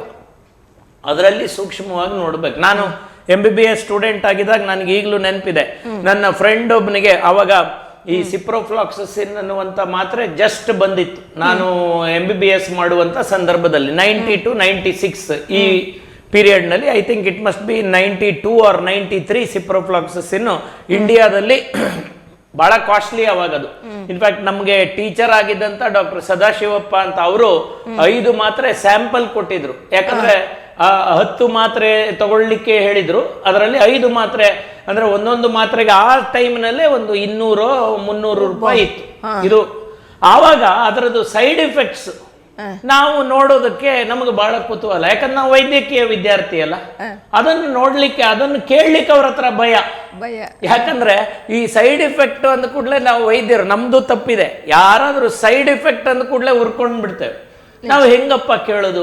ಆಮೇಲೆ ನಾವು ಏನ್ ಮಾಡಿದ್ವಿ ಅಂದ್ರೆ ಹೊರಗಡೆ ಬಂದು ಅಲ್ಲಿ ಅವರ ಇವ್ರಿರ್ತಾರಲ್ಲ, ಏನು ನರ್ಸ್ ಇದ್ರು, ಅವ್ರಿಗೆ ಆ ಮಾತ್ರೆದು ಕವರ್ ಸರ್ ಬಿಸಾಕಿದ್ರು, ಅದನ್ನ ತಂದು ಕೊಡ್ತೀರಾ ಕೇಳಿದ್ವಿ. ಅವಳು ಕವರ್ ತರುವಾಗ ಆ ಪೇಪರ್ ತೆಗೆದು ಇದು ಮಾಡ್ಲಿಕ್ಕೆ ಹೋದ್ಲು. ನಾನು ಹೇಳಿದೆ ಇಲ್ಲ ನಮ್ಗೆ ಅದು ಕವರ್ ಕೂಡ ಬೇಕು, ಆ ಪೇಪರ್ ಕೂಡ ಬೇಕು ಅಂತ. ಅಂದ್ರೆ why am telling you this is, ಅಷ್ಟು ಕಷ್ಟ ಇತ್ತು ಮಾತ್ರೆಗಳ ಸೈಡ್ ಎಫೆಕ್ಟ್ ಅನ್ನು ನೋಡುದು. ಇವತ್ತು ಹಾಗಲ್ಲ. ಇವತ್ತು ನೀವು ಗೂಗಲ್ ಅಲ್ಲಿ ಹಾಕಿದ್ರೆ ರೇರೆಸ್ಟ್ ಸೈಡ್ ಎಫೆಕ್ಟ್ ಇಂದ ಕಾಮನೆಸ್ಟ್. ಇದು ಒಳ್ಳೇದು ಹೌದು, ಆದ್ರೆ ಕೆಲವೊಂದು ಸರಿ ಇಲ್ಲ ಸಲ್ಲದ ಇದನ್ನ ಮಾಡಿಕೊಂಡು ಅದನ್ನೇ ಅತಿಯಾಗಿ ಇದರಿಂದಲೇ ನನಗಾಗಿದ್ದು. ನಾನು ಹೇಳಿದೆ ಅಲ್ಲ, ನೀವು ಹೊರಗಡೆ ಹೋಗಿ ಬೇದಿ ಆಗ್ಬೋದು, ಎಲ್ಲೋ ತಿಂದು ಬೇದಿ ಆಗ್ಬೋದು, ಮಾತ್ರೆಯಿಂದಲೂ ಆಗ್ಬೋದು. ಸೊ ಇನ್ಫಾರ್ಮೇಶನ್ ಬೂಮ್ ಅಂತ ಏನ್ ಕರೀತಾರೆ, ಸಿಕ್ಕಾಬಟ್ಟೆ ಇನ್ಫಾರ್ಮೇಶನ್ ಜನರಿಗೆ ಸಿಗುತ್ತೆ. ಅವೇರ್ನೆಸ್ ಜಾಸ್ತಿ ಆಗಿದೆ. ನಮ್ಮ ರೈಟ್ಸ್ ಇದು ಕರೆಕ್ಟ್. ನಾನು ರೈಟ್ಸ್ ಬಗ್ಗೆ ಯಾವತ್ತೂ ಅಲ್ಲಗಳೆಯುವುದಿಲ್ಲ. ನಾನು ರೈಟ್ಸ್ಗಾಗಿ ಮೊದಲಿಂದಲೂ ಹೋರಾಟ ಮಾಡಿದವನು. ಪ್ರತಿಯೊಂದು ರೋಗಿಗೆ ಅವರ ಹಕ್ಕು ಅದು. ಮಾತ್ರೆಗಳ ಬಗ್ಗೆ ತಿಳಿಯುವುದು, ಮಾತ್ರೆಯ ಸೈಡ್ ಎಫೆಕ್ಟ್ಸ್ ಬಗ್ಗೆ ತಿಳಿಯುವುದು, ಮಾತ್ರೆ ಹೇಗೆ ಆಕ್ಟ್ ಮಾಡುತ್ತೆ ತಿಳಿಯುವುದು. ನನ್ನಲ್ಲಿ ಎಷ್ಟೋ ರೋಗಿಗಳು ಬಂದಾಗ ನಾನು ಇದು ಮಾಡ್ತಾನೆ, ಮತ್ತೆ ಆಗಾಗ ನಾನು ಬರೀತಾನೆ, ಅವರು ಕೇಳಿದಂತ ಪ್ರಶ್ನೆಗಳನ್ನೇ ಇಟ್ಕೊಂಡು ಬರೀತಾನೆ. ನಮ್ಮ ಹಲವು ವೈದ್ಯರುಗಳು ನಾನು ನೋಡಿದ್ದೇನೆ, ಬಹಳ ಚೆನ್ನಾಗಿ ಅವರು ಕೊಡ್ತಾ ಇರುವಂತ ಮಾತ್ರೆಗಳ ಬಗ್ಗೆ ಪ್ರಿಂಟ್ಔಟ್ ಇದನ್ನೆಲ್ಲ ಮಾಡ್ತಾ ಇದ್ದೇವೆ. ಸೊ ಅವೇರ್ನೆಸ್ ಜಾಸ್ತಿ ಆಯಿತು. ಎರಡನೇದು, ನೀವು ಇದು ಈಗಾಗಲೇ ಹಲವು ದೇಶಗಳಲ್ಲಿ ಸ್ಟಾರ್ಟ್ ಆಗಿತ್ತು. ಈಗ ನೀವು ಅಮೆರಿಕ ದೇಶದಲ್ಲಿ ನೀವು ಕೇಳಿರ್ಬೋದು, ಒಬ್ಬ ಆಸ್ಪತ್ರೆಗೆ ಅಡ್ಮಿಟ್ ಆಗುವಾಗ ಎಮರ್ಜೆನ್ಸಿ ವಾರ್ಡ್ಗೆ ಹೋಗುವಾಗ ಅವನ ಜೊತೆ ಹಿಂದ್ಗಡೆ ಒಂದು ಲಾಯರ್ ಟೀಮ್ ಕೂಡ ಹೋಗ್ತದಂತೆ. ಆ ತರದ ಒಂದು ಸನ್ನಿವೇಶ ಇದೆ. ಇದು ನಿಜವಾಗ್ಲೂ ಅಲ್ಲಿಯ ಸ್ಥಿತಿ. ಸೊ ಇದು ಯಾಕೆ ಆಗಿದೆ ಅಂದ್ರೆ, ಎಲ್ಲಿಯೋ ವೈದ್ಯ ನಿರ್ಲಕ್ಷ್ಯ ಮಾಡ್ತಾನೆ. ಯಾಕಂದ್ರೆ ನಿರ್ಲಕ್ಷ್ಯಗಳು ಆಗಿದೆ, ನಾವು ಅಲ್ಲಗಳೆಯುವಂತಿಲ್ಲ. ಮತ್ತೆ ನಮ್ಮ ವೈದ್ಯರುಗಳೇ ಕೆಲವೊಮ್ಮೆ ರಿಟೈರ್ ಆದ್ಮೇಲೆ ಏನ್ ಮಾಡ್ತಾರೆ ಅಂದ್ರೆ, ಸ್ಪೀಚ್ಗಳು ಕೊಡುವಾಗ ವೈದ್ಯಕೀಯ ಇದು ಬಹಳಷ್ಟು ನಡೀತದೆ ಅನ್ನೋದನ್ನ ಸಾರಿ ಹೇಳ್ತಾರೆ. ಸೊ ಅವಾಗ ಏನಾಗ್ತದೆ, ಜನರಿಗೆ ಏನಂದ್ರೆ ವೈದ್ಯರ ಹತ್ರ ಹೋದ್ರೆ ನಿರ್ಲಕ್ಷ್ಯ ಆಗ್ತದೆ. ನೀವು ಯೋಚನೆ ಮಾಡಿ, ನಿರ್ಲಕ್ಷ್ಯ ಯಾರೇ ಆಗ್ಲಿ ವೈದ್ಯ ಬೇಕಂತೆ ನಿರ್ಲಕ್ಷ್ಯ ಮಾಡುವ ಒಂದು ಇದು ಏನಿದೆ ಅದು ಬಹಳ ಕಡಿಮೆ. ಹೌದು. ಸೊ ನಿರ್ಲಕ್ಷ್ಯಗಳಾದಾಗ ಶಿಕ್ಷೆ ಆಗಬೇಕು. ಆದ್ರೆ ಪ್ರತಿಯೊಂದು ಸಾರಿ ಅವನು ನಿರ್ಲಕ್ಷ್ಯ ಮಾಡ್ತಾನೆ ಅನ್ಕೊಂಡು ನೀವು ಮುಂದೆ ಹೋದ್ರೆ ಅಂತ ಸಂದರ್ಭದಲ್ಲಿ ಈಗೇನಾಗಿದೆ ಅದೇ ಆಗ್ತಾ ಇರೋದು. ಈಗ ನಾನು ಹೇಳ್ದೆ ಅಲ್ಲ, ಸಿಂಪಲ್ ತಲೆನೋವಿಗೆ ಬಂದ್ರೆ ಒಂದು ಪಡುಬಿದ್ರಿಯಲ್ಲಿಯೋ ಅಥವಾ ಮೂಲ್ಕಿಯಲ್ಲಿಯೋ ಮಲ್ಪೆಯಲ್ಲಿಯೋ ಕೂತಂತ ವೈದ್ಯನು ಕೂಡ ಫಸ್ಟ್ ಯೋಚನೆ ಮಾಡ್ತಾನೆ ಏನಂದ್ರೆ, ನಾನು ಈಗ ಇವನು ತಲೆನೋವು ಅಂತ ಬಂದಿದ್ದಾನೆ, ಏನೆಲ್ಲ ಪರೀಕ್ಷೆಗಳು ಮಾಡಬೇಕು ಅನ್ನುವಾಗ CT ಸ್ಕ್ಯಾನ್ ಒಂದು ಇದ್ದೇ ಇರುತ್ತೆ. ಯಾಕೆ ಅಂದ್ರೆ ಆ ತಲೆನೋವು ಟ್ಯೂಮರ್ ಇಂದಲೂ ಬಂದಿರಬಹುದು. ಸೊ ಇದು ಒಂದು ಅವನ ತಲೆಯಲ್ಲಿ ಇರುತ್ತೆ. ಮಾಡ್ಲಿಲ್ಲ ಅಂದ್ರೆ ನಾಳೆ ಇವನು ಎಲ್ಲಿಯಾದ್ರೂ ನನ್ನನ್ನ ಸೂ ಮಾಡ್ತಾನ. ಸೊ ಇದು ನಮ್ಗೆ ಹೇಳಲಿಕ್ಕೆ ಸುಲಭ. ಏನಂದ್ರೆ ವೈದ್ಯರು ಈಗ ಮೊದಲಿನಾಗೆ ಅಲ್ಲ, ಮೊದಲಿನಾಗೆ ಅವರು ಇದು ಮಾಡುವುದಿಲ್ಲ, ಪರೀಕ್ಷೆ ಮಾಡುವುದಿಲ್ಲ. ಮತ್ತೆ ಮೊದಲಿನಾಗೆ ಈಗ ಮೊದಲು ಈ ಉಡುಪಿಯಲ್ಲಿ CT ಸ್ಕ್ಯಾನ್ ಎಲ್ಲಿತ್ತು? ನಾನು ಉಡುಪಿಗೆ ಪ್ರಾಕ್ಟೀಸಿಗೆ ಬಂದು 3-4 ವರ್ಷದ ನಂತರ ನ್ಯಾಷನಲ್ CT ಸ್ಕ್ಯಾನ್ ಅಂತ ಫಸ್ಟ್ ಸ್ಟಾರ್ಟ್ ಆದದ್ದು. I am telling you, this may be around 2001-2002. ಅದಕ್ಕೂ ಮುಂಚೆ ಮಣಿಪಾಲದಲ್ಲಿತ್ತು, but it was a luxury ಅಷ್ಟೇ. ಯಾರಿಗಾದ್ರೂ ತುಂಬಾ ಹಣ ಇರುವ ಇವರು ಮಾಡ್ತಿದ್ರು ಏನೋ, ಡಾಕ್ಟರ್ಗಳು ಕೂಡ ನೋಡಿ ಮಾಡ್ತಾ ಇದ್ರು. ಇವತ್ತು ಹಾಗಲ್ಲ, ಪ್ರತಿಯೊಂದು ಆಸ್ಪತ್ರೆಯಲ್ಲೂ CT ಸ್ಕ್ಯಾನ್ ಇದೆ. ಯಾಕೆ ಪ್ರತಿಯೊಂದು ಆಸ್ಪತ್ರೆಯಲ್ಲಿ CT ಸ್ಕ್ಯಾನ್ ಬಂದಿದೆ ಅಂದ್ರೆ, ರೋಗಿಗಳು ಕೇಳ್ತಾರೆ ಅದನ್ನ. ನಾನು ಹೇಳ್ತೇನೆ, ಮಾನಸಿಕ ಕಾಯಿಲೆಗಳಿಗೆ CT ಸ್ಕ್ಯಾನ್ ನ ಅಗತ್ಯವೇ ಇರುವುದಿಲ್ಲ. ಆದ್ರೆ ಪ್ರತಿ ರೋಗಿ, ಇಲ್ಲದಿದ್ರೆ ಅವರಿಗೆ ಸಂಬಂಧ ಇಲ್ಲದ ರಿಲೇಟಿವ್ಸ್ ಸಂಬಂಧಿಕರು. ಬಟ್ ಈ ಕಾಯಿಲೆಗೂ ಅವರು ಇವ್ರಿಗೇನು ದುಡ್ಡು ಕೊಡುವುದಿಲ್ಲ, ಇವರನ್ನೇನು ನೋಡ್ಕೊಳ್ಳೋದು ಇಲ್ಲ. ನಾಳೆ ಇವ್ರಿಗೇನಾದರೂ ಈ ಕಾಯಿಲೆ ತೀವ್ರವಾದಾಗ ಹಣಕಾಸು ಬೇಕು ಅಂದ್ರೆ ಫಸ್ಟ್ ಓಡಿ ಹೋಗುವವರು ಅವರೇ. ಆದ್ರೆ ಅವರು ಅಡ್ವೈಸ್ ಮಾಡ್ತಾರೆ, ಇರು ಒಂಜಿ ಸ್ಕ್ಯಾನ್ ಮಲ್ಪಲೆ. ಸೊ ಇಲ್ಲಿ ಏನಾಯ್ತು, the cost of medical treatment will increase. So ಇದಕ್ಕೆ ಕಾರಣ ಯಾರು? ಕಾರಣ ನಾವಿಬ್ರು, ನಾನು ವೈದ್ಯರು ಇದು ಅಂತ ಹೇಳ್ತಿಲ್ಲ, ನಮಗೂ ಭಯ ಇಲ್ವಾ? ನಾವು ಈಗ ನಾನೇ ಪರ್ಕಳದಲ್ಲಿ ಪ್ರಾಕ್ಟೀಸ್ ಮಾಡ್ತಾ ಇದ್ದೆ ಅನ್ಕೊಳ್ಳಿ, MBBS ವೈದ್ಯ. ನಾನೊಂದು ಸ್ಕ್ಯಾನ್ ಮಾಡದೆ ತಲೆನೋವು, ನನ್ನ ಪರೀಕ್ಷೆಯ ಪ್ರಕಾರ ಯಾವುದೇ ಚಿಹ್ನೆಗಳಿಲ್ಲ, ಪೇಷಂಟ್ ಕೇಳ್ತಾರೆ ಸ್ಕ್ಯಾನ್ ಬೇಕಾ ಅಂತ, ನಾನು ನ್ಯಾಚುರಲ್ ಆಗಿ ಬೈತೇನೆ, ಈರು ಡಾಕ್ಟ್ರಾ ಯಾನ್ ಡಾಕ್ಟ್ರಾ ಅಂತ ಕೇಳ್ತೇನೆ. ಇದು ನನಗೆ ಮೊದಲಿಂದ ಬಂದ ಬುದ್ಧಿ. ಆದರೆ ನಾನು ಮಿಸ್ ಮಾಡಿದರೆ ನೀವು ಸುಮ್ಮನೆ ಬಿಡ್ತೀರಾ? ಇಲ್ಲ. ಸೊ ವೈದ್ಯರ ನಿರ್ಲಕ್ಷ್ಯ ಆಗುತ್ತೆ. ಇದು ಜನರು ಅರ್ಥ ಮಾಡ್ಕೊಳ್ಬೇಕಾದಂಥ ವಿಷಯ, ಅದಕ್ಕೋಸ್ಕರ ಹೇಳ್ತಾ ಇದ್ದೇನೆ. ಸೊ ವೈದ್ಯ ರೋಗಿಯ ನಡುವೆ ಇನ್ನೂ ಒಂದು ಇದೆ. ಹಿಂದೆ ವೈದ್ಯ ಏನಾದರೂ ಒಂದು ತಪ್ಪು ಮಾಡಿದ, ಕನ್ಸ್ಯೂಮರ್ ಕೇಸ್ ಆಯಿತು, ಆಗಲಿ ವರ್ಷಗಟ್ಟಲೆ ಕೇಸ್ ನಡೀತಿತ್ತು, ಕೊನೆಗೆ ಜಡ್ಜ್ಮೆಂಟ್ ಬರ್ತಿತ್ತು, ಡಾಕ್ಟ್ರು ದುಡ್ಡು ಕೊಟ್ಟರು, ಪೇಪರ್ನಲ್ಲಿ ಬರ್ತಿತ್ತು ಇಂತಿಂಥ ವೈದ್ಯರು. ಇವತ್ತು ಡಾಕ್ಟ್ರದು ತಪ್ಪಿದೆಯೋ ಇಲ್ವೋ, ನಮ್ಮ ಮೀಡಿಯಾಗಳು, ಫೇಸ್ಬುಕ್ ಮೀಡಿಯಾ, ಸೋಷಿಯಲ್ ಮೀಡಿಯಾ ಎಲ್ಲರೂ ಬರೆದು ಬಿಡ್ತಾರೆ. They are all judges. ಇವತ್ತು ನೋಡಿ ನೀವು, ಇವತ್ತು ಏರ್ ಕ್ರ್ಯಾಶ್ ಆದರೆ ಎಲ್ಲರೂ ಏವಿಯೇಷನ್ ಎಕ್ಸ್ಪರ್ಟ್, ಆಪರೇಷನ್ ಸಿಂಧೂರ್ ಆದರೆ ಎಲ್ಲ ಡಿಫೆನ್ಸ್ ಎಕ್ಸ್ಪರ್ಟ್ಸ್. ಹಾಗೆ ಪ್ರತಿದಿನ ರೋಗಿಗಳ ಏನಾದರೂ ಒಂದು ಹೆಚ್ಚು ಕಡಿಮೆ ಆದರೆ ಇಂತಿಂಥ ಕಾರಣದಿಂದಲೇ ಆಗಿದ್ದು ನನಗೆ ಗೊತ್ತು. 12ನೇ ಕ್ಲಾಸ್ ಓದಿದ್ದಾನೆ ಇವ, ಬರೀತಾನೆ ಒಂದು ಪೇಜ್, ನನಗೆ ಗೊತ್ತು ಅಲ್ಲಿ ವೈದ್ಯರ ನಿರ್ಲಕ್ಷ್ಯ ಆಗಿದೆ ಅನ್ನುವುದರಲ್ಲಿ ಯಾವುದೇ ಸಂಶಯವಿಲ್ಲ. ಅಲ್ಲಿ ಕೊಟ್ಟ ಮಾತ್ರೆಗಳು ಇದು ಅವನಿಗೆ ಗೂಗಲಲ್ಲಿ ಸಿಗುತ್ತೆ, ಇಂತಿಂಥ ಇದು ಇತ್ತು, ಅದರಿಂದ ನಾನು ಖಡಾಖಂಡಿತವಾಗಿ ಹೇಳ್ತೇನೆ ಇಂಥವರ ಸಾವಿಗೆ ಇದೇ ಕಾರಣ, ಈ ಆಸ್ಪತ್ರೆಯನ್ನು ಮುಚ್ಚಬೇಕು. ನೋಡಿ ನಡೆದಿದೆಯಾ ಇಲ್ವಾ ನೋಡಿ. ಹೌದು. ಸೊ ಇಂಥ ಸಂದರ್ಭದಲ್ಲಿ ವೈದ್ಯರು ಯಾಕೆ ರಿಸ್ಕ್ ತಗೊಳ್ತಾರೆ? ಇದರ ನೆಕ್ಸ್ಟ್, ಮುಂಚೆ ವೈದ್ಯರ ಮೇಲೆ ಅಟ್ಯಾಕ್ ಎಲ್ಲಿ ಆಗ್ತಾ ಇತ್ತು? ಇಲ್ಲ. ಇವತ್ತು ಕೇರಳದಲ್ಲಿ ಒಂದು ವೈದ್ಯೆಯನ್ನ ಕೊಲೆ ಮಾಡಿದ್ರು, ಬಾಂಗ್ಲಾದೇಶದಲ್ಲಿ ವೆಸ್ಟ್ ಬೆಂಗಾಲ್ನಲ್ಲಿ ಒಂದು ವೈದ್ಯೆಯ ಮೇಲೆ ರೇಪ್ ನಡೀತು. ನೋಡಿ, ಯೋಚನೆ ಮಾಡಿ. ಸೊ ವೈದ್ಯರು ಇವತ್ತು ಬೇರೆ ಜನರಂತೆ, ನಾನು ಅದನ್ನೇ ಹೇಳುದು, ನನಗೆ ಯಾರು ನೀವು ಸ್ಪೆಷಲ್ ಇದು ಕೊಡೋದು ಬೇಡ, ಇಂಡಿಯನ್ ಸಿಟಿಸನ್ಗೆ ಇರುವ ರೈಟ್ಸ್ ಅನ್ನು ನಮಗೆ ಕೊಡಿ ಸಾಕು. ಪೊಲೀಸ್ನವ್ರ ಹತ್ರ ಹೋದ್ರೆ, ನನ್ನ ಎಕ್ಸ್ಪೀರಿಯನ್ಸ್ ಹೇಳ್ತೇನೆ, ಪೊಲೀಸ್ನವರು ಎದುರಿಗೆ ಡಾಕ್ಟ್ರಿಗೆ ಹೊಡೆದ, ನಾನು ಯಾವುದೋ ಪೊಲೀಸ್ನವರ ಬಗ್ಗೆ ಬಹಳಷ್ಟು ಗೌರವ ಇದೆ, ಪೊಲೀಸ್ನವ್ರಿಗೆ ಗೊತ್ತು ನಾನು ಅವರನ್ನು ಯಾವ ರೀತಿ ಟ್ರೀಟ್ ಮಾಡ್ತೇನೆ ನನ್ನ ಕ್ಲಿನಿಕ್ನಲ್ಲಿ ಅಂತ, ಅದರಿಂದ ನನಗೇನು ಭಯ ಇಲ್ಲ. ಆದ್ರೆ ಹೇಳ್ತೇನೆ ನಡೆದ ಘಟನೆ, ಡಾಕ್ಟ್ರಿಗೆ ಹೊಡೆದ್ರು ಅಂತ ಹೇಳಿ ಪೊಲೀಸ್ನವ್ರ ಹತ್ರ ನಾವು ಕಂಪ್ಲೇಂಟ್ ಕೊಟ್ಟಾಗ ಹೊಡೆದವನು ಮುಂದ್ಗಡೆ ಹೋಗ್ತಾ ಇದ್ರು, ನಮ್ಮ ಪೊಲೀಸ್ನವ್ರು ಏನು ಮಾಡ್ಲಿಕ್ಕೆ ಆಗ್ಲಿಲ್ಲ ಅವ್ರಿಗೆ, ಯಾಕಂದ್ರೆ ಅವರು ನಮ್ಮ ಸಮಾಜದಲ್ಲಿ ದೊಡ್ಡ ದೊಡ್ಡ ವ್ಯಕ್ತಿಗಳು ಅಂತ. ಸೊ ಇದು ನಿಜವಾಗ್ಲೂ ನಡೆದ ಘಟನೆಗಳು. ಸೊ ಇವು ಡಾಕ್ಟ್ರು ಯಾವ ಇದರ ಮೇಲೆ ಪ್ರೊಟೆಕ್ಷನ್ ಅನ್ನು ಇದು ಮಾಡ್ತಾನೆ? ಸರ್ಕಾರಿ ವೈದ್ಯರುಗಳು ಯಾವ ಒಂದು ಒತ್ತಡದಲ್ಲಿ ಕೆಲಸ ಮಾಡ್ತಾರೆ ಅನ್ನೋದು ಯಾರಿಗೂ ಗೊತ್ತಿಲ್ಲ. ದಿನಕ್ಕೆ 100-150. ನಾನು ಸರ್ಕಾರಿ ಆಸ್ಪತ್ರೆಯಲ್ಲಿ 2003ರಿಂದ 2009 ಮೊದಲು ತಜ್ಞ ವೈದ್ಯನಾಗಿ, ಅದಾದ ಮೇಲೆ ಗೌರವ ತಜ್ಞ ವೈದ್ಯನಾಗಿ ಕೆಲಸ ಮಾಡಿದೆ. ನಾನು ಮಂಗಳವಾರ ಗುರುವಾರ OPD 160-170 ಮಾನಸಿಕ ರೋಗಿಗಳನ್ನ ನೋಡ್ತಾ ಇದ್ದೆ. ನನಗೆ ಇವತ್ತು ನಾನೇನು ನನ್ನ ಜೀವನದಲ್ಲಿ ಸ್ಥಿತಿಯಲ್ಲಿದ್ದೇನೆ, ಪ್ರಮುಖ ಕಾರಣ ನನ್ನ ಸರ್ಕಾರಿ ಆಸ್ಪತ್ರೆಯ ಕೆಲಸಗಳು. ಸೊ ಈ ಸರ್ಕಾರಿ ಆಸ್ಪತ್ರೆಯಲ್ಲಿ ಕೆಲಸ ಮಾಡುವಾಗ ಸಾಕಷ್ಟು ತೊಡಕುಗಳಿರುತ್ತೆ. ನರ್ಸಸ್ ಇರಲ್ಲ, ನರ್ಸಸ್ ಕಡಿಮೆ ಇರ್ತಾರೆ, ಮಾತ್ರೆಗಳು ಸರ್ಕಾರದ ಪಾಲಿಸಿಯಂತೆ ಅಲ್ಲಿ ಸಿಗೋದಿಲ್ಲ. ಸುಮ್ಮನೆ ಇವರು ರಾಜಕಾರಣಿಗಳು ಹೇಳ್ತಾರೆ ಮಾತ್ರೆಗಳು ಎಲ್ಲ ಲಭ್ಯ ಅಂತ. ಅಲ್ಲಿ ಸಡನ್ ಆಗಿ ಒಂದು ಉದಾಹರಣೆ ಕೊಡ್ತೇನೆ, ನಿಜ ಜೀವನದ ಉದಾಹರಣೆ. ಹೆಪ್ಟಾಯಿನ್ ಅಂತ ಇದೆ, ಅದು ಫಿಟ್ಸ್ ಬಂದ್ರೆ ಕೊಡುವ ಮಾತ್ರೆ. ಅದರದ್ದು 3000 ಮಾತ್ರೆ ತರಿಸಿರ್ತಾರೆ. ಒಂದು ದಿನ 16ನೇದೋ 17ನೇ ತಾರೀಕು ಅದು ಮುಗಿದೋಗುತ್ತೆ. ಇನ್ನು ಅದು ಇಂಡೆಂಟ್ ಹಾಕಿ ಅದು ಬರುವಾಗ ಇನ್ನೊಂದು 15 ದಿನ ತಗೊಳುತ್ತೆ. ಈ ಮಧ್ಯದಲ್ಲಿ ಫಿಟ್ಸ್ ಇದ್ದ ರೋಗಿ, ಅವನು ಜೇಬ್ನಲ್ಲಿ ಬಸ್ ಚಾರ್ಜ್ ಮಾತ್ರ ಹಿಡ್ಕೊಂಡು ಬರುವ ಕೆಪಾಸಿಟಿ ಇರುವ ರೋಗಿ, ಪಾಪ ಅವನನ್ನು ನಾವು ಏನು ಬ್ಲೇಮ್ ಮಾಡೋಕ್ಕಾಗಲ್ಲ.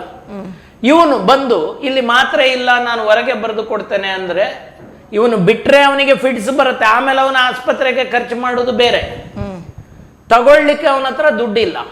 ನಾವು ಗವರ್ಮೆಂಟ್ನಲ್ಲಿ ಇದಕ್ಕೊಂದು ಮೆಕ್ಯಾನಿಸಮ್ ಇದೆಯಾ? ಇವತ್ತಿನವರೆಗೂ ಇಲ್ಲ. ನಾನು ಹೇಳ್ತಿರುವ ಈ ಘಟನೆ ನಡೆದಿರೋದು 2005-6ರಲ್ಲಿ. ಇವತ್ತಿಗೂ ನೀವು ಸರ್ಕಾರಿ ವೈದ್ಯರನ್ನು ಕೇಳಿ, ನಾನೇನು ಸರ್ಕಾರಿ ಸೇವೆಯಲ್ಲಿಲ್ಲ, ಆದರೆ ನಾನು ಏನು ತಿಳಿದುಕೊಂಡಿದ್ದೇನೆ ನನ್ನ ರೋಗಿಗಳಿಂದ ಅದನ್ನು ನಿಮಗೆ ಹೇಳ್ತಾ ಇದ್ದೇನೆ. ಸೊ ಈ ರಾಜಕಾರಣಿಗಳು ಏನು ಮಾಡ್ತಾರಂದ್ರೆ, ನೀವು ಮಾತ್ರೆಗಳನ್ನ ಹೊರಗೆ ಬರೆಯುವಂತಿಲ್ಲ, ಆದರೆ ಇಲ್ಲಿ ಬಂದವನಿಗೆ ಯಾರು ಸರ್ವಿಸ್ ಕೊಡೋದು? ಇದರಲ್ಲಿ ವೈದ್ಯರ ತಪ್ಪು ಏನಿದೆ? ನಾಳೆ ಬಂದು ಈ ಲೋಕಾಯುಕ್ತ ಅದು ಇದು ಅಂತ ಹುಲಿಗಳು ಬಂದು ನಮ್ಮ ವೈದ್ಯರುಗಳಿಗೆ ಇದಾಯಿತು. ಪ್ರೆಸ್ನವರು ಕೂಡ ಅಷ್ಟೇ, ವೈದ್ಯರು ಈ ರೀತಿ ಕೆಲಸ ಮಾಡ್ತಾರೆ, ಆ ರೀತಿ ಕೆಲಸ ಮಾಡ್ತಾರೆ. ಇದು ಸರ್ಕಾರಿ ವೈದ್ಯರು. ಸೊ ನಾನು ನಿಮ್ಗೆ ಹೇಳಿದೆ, ಕ್ಲಿನಿಕ್ನಲ್ಲಿ ಕೆಲಸ ಮಾಡುವ ವೈದ್ಯ ಸರ್ಕಾರಿ ವೈದ್ಯ. ಇನ್ನು ಆಸ್ಪತ್ರೆಗಳು, ದೊಡ್ಡ ದೊಡ್ಡ ಕಾರ್ಪೊರೇಟ್ ಆಸ್ಪತ್ರೆಗಳು, ಇವತ್ತು ಎಲ್ಲ ಹೆಚ್ಚಿನ ಊರುಗಳಲ್ಲಿ ಕಾರ್ಪೊರೇಟ್ ಆಸ್ಪತ್ರೆಗಳು ತಲೆ ಎತ್ತಿವೆ. ಸೊ ಕಾರ್ಪೊರೇಟ್ ಅಂದ ಕೂಡಲೇ it is a business model. ಇಲ್ಲಿ ವೈದ್ಯನಿಗೆ ಏನು ಕಂಟ್ರೋಲ್ ಇರುತ್ತೆ ಬಿಸ್ನೆಸ್ನಲ್ಲಿ? ಇವತ್ತು ನಾನು ಇಲ್ಲಿ ಬರುವಾಗ ಇಂತಿಂಥ ಆಸ್ಪತ್ರೆಯಲ್ಲಿ ನಮ್ಮದೊಂದು ರೋಗಿ, ನೀವು ಹೇಳಿದಾಗ ತುಂಬಾ ಚೆನ್ನಾಗಿ ಆಪರೇಷನ್ ಎಲ್ಲ ಮಾಡಿದ್ರು ಡಾಕ್ಟ್ರೆ. ಈಗ ನಾನು ಬರುವಾಗ ಅವ್ರಿಗೆ ಏನಾದರೂ ಬಿಲ್ಲಲ್ಲಿ ಕನ್ಸೆಷನ್, ನನಗೆ ನಗು ಬಂತು. ಪಾಪ ಅವರೇ ಕೆಲಸ ಮಾಡೋದು ಸಂಬಳಕ್ಕೆ, ಇನ್ನು ಅವರು ಹೇಗೆ ಕನ್ಸೆಷನ್ ಅನ್ನು ಕೊಡ್ಲಿಕ್ಕಾಗತ್ತೆ? ಈ ಕಾರ್ಪೊರೇಟ್ ದೊರೆಗಳ ಹತ್ರ ಹೋಗಿ ಅವ್ರು ಕೇಳಲಿಕ್ಕಾಗತ್ತಾ? ಇಲ್ಲ. ಸೊ ಆದ್ರೆ ಬ್ಲೇಮ್ ಬರುವುದೇನಂದ್ರೆ ವೈದ್ಯರೆಲ್ಲ ದುಡ್ಡು ಮಾಡ್ತಾ ಇದ್ದಾರೆ, ವೈದ್ಯರೆಲ್ಲ ಹಾಗೆ, ಖಾಸಗಿ ವೈದ್ಯರು ಹೀಗೆ, ಸರ್ಕಾರಿ ವೈದ್ಯರು, ನೀವು ಖಾಸಗಿ ವೈದ್ಯರನ್ನು ಬಿಡಲ್ಲ, ಸರ್ಕಾರಿ ವೈದ್ಯರನ್ನು ಬಿಡಲ್ಲ. ಈ ನಮ್ಮ ಯಾಕೆ ಇದು? ಯಾಕಂದ್ರೆ ಪ್ರತಿಯೊಬ್ಬನಿಗೂ ಆರೋಗ್ಯ ಬಹಳ ಇಂಪಾರ್ಟೆಂಟ್, ಅದಕ್ಕೋಸ್ಕರ ಇದು ನಡೀತದೆ. It is a very sensitive thing. ಆದರೆ ಇಲ್ಲಿ ಏನು ಸಮಸ್ಯೆಗಳಿದೆ, ನಾನು ವೈದ್ಯನಾಗಿ ನನಗನ್ನಿಸಿದ್ದನ್ನು ನಾನು ಹೇಳ್ತಿದ್ದೇನೆ. ಇದರ ಅರ್ಥ ನಮ್ಮ ವೈದ್ಯರುಗಳು ಎಲ್ಲ ಇದರಲ್ಲಿ ಹೇಗೆ ಕಪ್ಪು ಕುರಿಗಳಿರುತ್ತೆ, ನಮ್ಮಲ್ಲೂ ಇದ್ದಾರೆ, ನಾನು ಇಲ್ಲ ಅಂತ ನಾನು ಹೇಳುವುದಿಲ್ಲ. ಸೊ ಅಂಥವರನ್ನ ನಾವು ಗುರುತಿಸಿ ನಾವೇನಾದರೂ ಮಾಡುವ ಒಂದು ಇದು ಉಂಟಾ? ಇಲ್ಲ, ಅದನ್ನು ನಾವು ಮಾಡ್ಲಿಕ್ಕೆ ಆಗುದಿಲ್ಲ. ಸಮಾಜದಲ್ಲಿ ಎಲ್ಲ ಥರದ. ಆದರೆ ಹೆಚ್ಚಿನ ವೈದ್ಯರುಗಳು, ಐ ಕ್ಯಾನ್ ವೌಚ್, ಹೆಚ್ಚಿನ ವೈದ್ಯರುಗಳು ಜನರಿಗೆ ಒಳ್ಳೆದನ್ನೇ ಬಯಸ್ತಾರೆ. ಯಾಕೆ ಅಂದ್ರೆ ಅವರು ಪ್ರಾಕ್ಟೀಸ್ ಚೆನ್ನಾಗಿ ನಡಿಬೇಕು, ಅವರು ಪಾಪ್ಯುಲರ್ ಆಗಿರ್ಬೇಕು. ಅಂದ್ರೆ ಜನರು ಅವ್ರ ಬಗ್ಗೆ ಒಂದೆರಡು ಒಳ್ಳೆ ಮಾತನಾಡಿದ್ರೆ ಮಾತ್ರ. ನೀವು ಇದು ಎಷ್ಟೇ ಹೇಳಿ, ಗೂಗಲ್ ರಿವ್ಯೂ ಅದು ಇದು ಅಂತ ಬಂದಿದೆ, ಆದ್ರೆ ಇವತ್ತಿಗೂ ಮೌತ್ ಟು ಮೌತ್ ಪಬ್ಲಿಸಿಟಿ ಏನಿದೆ, that is the best and that is the only thing which is helping our doctors. ಹೌದು. ಸೊ ಅದಕ್ಕೋಸ್ಕರ ನಮ್ಮ ವೈದ್ಯರುಗಳು, ನಾನು ನೋಡಿರುವಾಗೆ, ನಾನೊಂದು 28 ವರ್ಷದ ಸರ್ವಿಸ್ನಲ್ಲಿ ನೋಡಿರುವಾಗೆ, ಯಾವುದೇ ವೈದ್ಯನು ಕೂಡ ರೋಗಿಗೆ ತೊಂದರೆ ಮಾಡಬೇಕು, ಅವನು ರೋಗಿಯಿಂದ ದುಡ್ಡು ಇದು ಮಾಡಿಕೊಳ್ಬೇಕು ಅಂತ ಒಂದೇ ಇದನ್ನು ಹಿಡ್ಕೊಂಡು ಕೆಲಸ ಮಾಡ್ತಾನೆ ಅನ್ನೋದನ್ನು ನಾನು ಒಪ್ಪುದಿಲ್ಲ. ಸೊ ಆ ಒಂದು ಭಾವನೆಯನ್ನ ಜನರು ಬಿಟ್ಟು ಒಳಗೆ ಬಂದ್ರೆ ಒಳ್ಳೇದು. ಇದು ನನ್ನ ಅನಿಸಿಕೆ. ಯಾವತ್ತು ನೀವು ಬರೀ ಡಾಕ್ಟ್ರು ನಮ್ಮ ಹತ್ರ ಡಾಕ್ಟ್ರ ಮಾತ್ರೆ ಸೈಡ್ ಇಫೆಕ್ಟು, ಡಾಕ್ಟ್ರು ಏನು ತುಂಬಾ ಫೀಸ್ ತಗೊಳ್ತಾರೆ, ನಮ್ಗೆ ಇನ್ನೂ ಕಡಿಮೆಗೆ ಆಗ್ಬೋದಿತ್ತು, ಈ ಭಾವನೆಗಳನ್ನ ಹಿಡ್ಕೊಂಡು ಬಂದ್ರೆ ಕಷ್ಟ. ಇದನ್ನ ನಾನು ಹೇಳ್ತೇನೆ. ಮತ್ತೆ ನಾನು ಹೇಳುದೇನಂದ್ರೆ, ನಮ್ಮ ಕೆಪಾಸಿಟಿಗೆ ತಕ್ಕಂತೆ, ಈಗ ನನಗೆ ನಾನು ಹೇಳುದೇನಂದ್ರೆ, ಈಗ ದೊಡ್ಡ 5 ಸ್ಟಾರ್ ಹಾಸ್ಪಿಟಲ್ಸ್ ಇರುತ್ತೆ. 5 ಸ್ಟಾರ್ ಹಾಸ್ಪಿಟಲ್ಗೆ ಹೋಗ್ಲಿಕ್ಕೆ ಕೆಪಾಸಿಟಿ ಇದ್ರೆ, ಇನ್ಶೂರೆನ್ಸ್ ಇದ್ರೆ ಮಾತ್ರ ನಾನು ಹೋಗ್ಬೇಕು, ಇಲ್ಲದಿದ್ರೆ ಕಷ್ಟ. ಆದ್ರೆ ಇಲ್ಲಿ ಏನಾಗುತ್ತಂದ್ರೆ, ಹೆಲ್ತ್ಗೋಸ್ಕರ ಏನಾಗುತ್ತೆ, ನಮ್ಮ ಕೆಪಾಸಿಟಿಗೆ ಮೀರಿದ ಇದಕ್ಕೆ ನಾವು ಹೋಗ್ತೇವೆ. ಯಾಕಂದ್ರೆ ನಮ್ಗೆ ಜೀವ ಉಳಿದ್ರೆ ಸಾಕಾಗಿರುತ್ತೆ. ಆ ಸಂದರ್ಭಗಳಲ್ಲಿ ಇಂಥ ಇದು ಬರುತ್ತೆ. ಸೊ ಇಲ್ಲಿ ಸರ್ಕಾರದ ಕೆಲಸ ಬಹಳ ಇದೆ. ಸರ್ಕಾರಿ ಆಸ್ಪತ್ರೆಗಳನ್ನ ಸದೃಢಗೊಳಿಸಬೇಕು. ಸರ್ಕಾರದ ಹೆಸರಿನಲ್ಲಿ ನಡೀತಿರುವ ಇನ್ಶೂರೆನ್ಸ್ಗಳು ಸರಿಯಾಗಿ ಸಿಗುವಾಗ ಅದಕ್ಕೊಂದು ಪಾಲಿಸಿ ಮಾಡಿ. ಇವತ್ತು ಆಯುಷ್ಮಾನ್ ಭಾರತ್, ನಾನು ನಿಜ ಘಟನೆ ಹೇಳ್ತೇನೆ. ಆಯುಷ್ಮಾನ್ ಭಾರತ್ ಒಂದು ಇನ್ಸಿಡೆಂಟ್ ಹೇಳ್ತೇನೆ. ತುಂಬಾ ಜನರಿಗೆ ಸಿಕ್ಕಿದೆ, ತುಂಬಾ ಜನರಿಗೆ ಒಳ್ಳೇದಾಗಿದೆ. I am for it. ರಸ್ತೆಯಲ್ಲಿ ನಡು ರಾತ್ರಿಯಲ್ಲಿ ಒಬ್ಬ ಯುವಕ ರಸ್ತೆಯಲ್ಲಿ ಬಿದ್ದ, ತಲೆಯಲ್ಲಿ ಬ್ಲೀಡ್ ಆಯಿತು, ಸಬ್ಡ್ಯೂರಲ್ ಹೆಮಟೋಮಾ ಅಂತ ಹೇಳ್ತೇವೆ, ಮತ್ತೆ ಸಬ್ಎರಾಕಿನಾಯ್ಡ್ ಹಿಮರೇಜ್ ಅಂತ ಹೇಳ್ತೇವೆ, ಇದೆಲ್ಲ ಇತ್ತು. ಅವನು ಒಂದು ಆಸ್ಪತ್ರೆಗೆ ಹೋದ್ರೆ ಅಲ್ಲಿ ಆಯುಷ್ಮಾನ್ ಭಾರತ್ ಕೋಡ್ ಇಲ್ಲ, ಅವನು ಇನ್ನೊಂದು ಆಸ್ಪತ್ರೆಗೆ ಹೋಗ್ಬೇಕು. ಸೊ ಇದೇ ಸರ್ಕಾರಿ ಆಸ್ಪತ್ರೆಯಲ್ಲಿ ಎಲ್ಲ ಫೆಸಿಲಿಟಿ ಇದ್ದಿದ್ರೆ, ಈಗ ನಮ್ಮ ಸರ್ಕಾರ ಹೆಂಗೆ ನುಣಿಸ್ಕೊಳ್ತಾ ಇದೆ ಅಂದ್ರೆ, ನಾವು ಆಯುಷ್ಮಾನ್ ಭಾರತ್ ಮಾಡಿದೀವಿ, ನಿಮಗೆ ಎಲ್ಲಾ ಕಡೆ ಸಿಗುತ್ತೆ. ನಮ್ಮಲ್ಲಿ ಆಡಿಟ್ ನಡೀತಾ ಉಂಟು. ಆಯುಷ್ಮಾನ್ ಭಾರತ್ ಸಿಗದೆ ಎಮರ್ಜೆನ್ಸಿಗಳಲ್ಲಿ ಸತ್ತು ಹೋದ ರೋಗಿಗಳ ಸಂಖ್ಯೆ ಎಷ್ಟು, ಇದನ್ನ ನಮ್ಮ ಸರ್ಕಾರ ಏನಾದ್ರೂ ಕೊಡುತ್ತಾ? ಕೊಡ್ಲಿಕ್ಕೆ ಸಾಧ್ಯ ಇಲ್ಲ, ಯಾಕಂದ್ರೆ ಅವ್ರ ಹತ್ರ ಇಲ್ಲ ಅದು. ಸೊ ಇದು ನಾನು ಹೇಳ್ತಾ ಇರೋದೇನೆಂದ್ರೆ ಈ ಇನ್ಶೂರೆನ್ಸ್ಗಳು ಇದನ್ನು ಸದೃಢ ಮಾಡಬೇಕು. ಅದು ನಾನು ಹೇಳ್ತಿರೋದು ಕಡು ಬಡವರಿಗೆ, ಅರ್ಹರಿಗೆ ಅದು ಸಿಗುವ ಹಾಗೆ ಮಾಡಬೇಕು. ಈವನ್ ಮಧ್ಯಮ ವರ್ಗದವರಿಗೆ, ಕೆಳ ಮಧ್ಯಮ ವರ್ಗದವರಿಗೆ ಇವತ್ತು ಆರೋಗ್ಯ ಸೇವೆ ಎಷ್ಟು ಇದಾಗಿದೆ ಅಂದ್ರೆ, ಕೆಲವರು ಅವರ ಏನು ಬಡತನ ಬರುತ್ತವರಿಗೆ ಆಸ್ಪತ್ರೆಗೆ ಹೋದ್ರೆ ಅಲ್ಲಿ ಬಿಲ್ ಜಾಸ್ತಿ ಆದ್ರೆ ಇದಕ್ಕೆ ಕಾರಣ ಏನು, ನಮ್ಮಲ್ಲಿ ಸರಿಯಾದ ಇನ್ಶೂರೆನ್ಸ್ ಇದು ಇಲ್ಲ. ಯಾರಿಗೆ ಲೋವರ್ ಮಿಡಲ್ ಕ್ಲಾಸ್ ಪುವರ್ ಪೀಪಲ್ಗೆ ಇದಿಲ್ಲ. ನೀವು ಅದನ್ನ ಮಾಡದೆ ಸೂಪರ್ ಸ್ಪೆಷಾಲಿಟಿ 5 ಸ್ಟಾರ್ ಫೆಸಿಲಿಟಿ ಇರುವ ಹಾಸ್ಪಿಟಲ್ ಅಲ್ಲೂ ಕೂಡ ನಾವು ಸ್ವಲ್ಪ ಬೆಡ್ ಕೊಟ್ಟಿದ್ದೇವೆ ಅಂತ ಹೇಳಿ ಅಲ್ಲಿ ಮತ್ತೆ ಕೊನೆಗೆ ವಿಲನ್ಸ್ ಯಾರಾದ್ವಿ ನಾವೇ ಆಗ್ತೇವೆ ಡಾಕ್ಟ್ರು. ಯಾಕಂದ್ರೆ ಅವ್ರು ಕೊಡ್ಲಿಲ್ಲ ಅಂತ. ಅವ್ರು ಹೆಂಗ್ ಕೊಡಕ್ಕಾಗತ್ತೆ? ಅವ್ರಿಗೆ ಯಾವ ರೈಟು ಇರುವುದಿಲ್ಲ. ಸೊ ಇದನ್ನ ಜನಸಾಮಾನ್ಯರು ತಿಳ್ಕೊಳ್ಬೇಕು. ಸುಮ್ಮನೆ ಡಾಕ್ಟರ್ಗಳನ್ನ ಆಸ್ಪತ್ರೆಗಳನ್ನ ಬೈಯುವುದು ಇದಲ್ಲ. ನಾವು ನಮ್ಮ ಚುನಾಯಿತ ಪ್ರತಿನಿಧಿಗಳಿಗೆ ಕೇಳಬೇಕು. ಆರೋಗ್ಯ ಮತ್ತು ಶಿಕ್ಷಣ ಇದು ಸರ್ಕಾರದ ಜವಾಬ್ದಾರಿ. ಇದು ಸ್ಪಷ್ಟತೆಯಿಂದ ಹೇಳ್ತೇನೆ ನಾನು. ಆರೋಗ್ಯ ಶಿಕ್ಷಣ ಸರಿಯಾಗಿ ಜನಸಾಮಾನ್ಯನಿಗೆ ರಸ್ತೆ ಮೇಲೆ ಹೋಗುವ ಕಟ್ಟ ಕಡೆಯ ವ್ಯಕ್ತಿಗೆ ಕೂಡ ಕೊಡಿಸುವುದು ಸರ್ಕಾರದ ಜವಾಬ್ದಾರಿ. ಇಲ್ಲದೆ ಇದ್ರೆ ನಿಮ್ಗೆ 5 ವರ್ಷಕ್ಕೊಂದ್ಸರಿ ಬಂದು ನಮಗೆ ಮತ ಕೇಳಲಿಕ್ಕೆ ಹಕ್ಕೇ ಇಲ್ಲ. ನೀವು ರಸ್ತೆ ಕೊಡುವುದಿಲ್ಲ, ನಮಗೆ ಇದು ಕೊಡುವುದಿಲ್ಲ, ಅದಾದ್ರೂ ಏನು ಮಾಡ್ಲಿಕ್ಕಾಗಲ್ಲ. ಆರೋಗ್ಯ ಮತ್ತೆ ಶಿಕ್ಷಣ ಇದೆಯಲ್ಲ, ಇದು ನಿಮ್ಮ ಜವಾಬ್ದಾರಿ.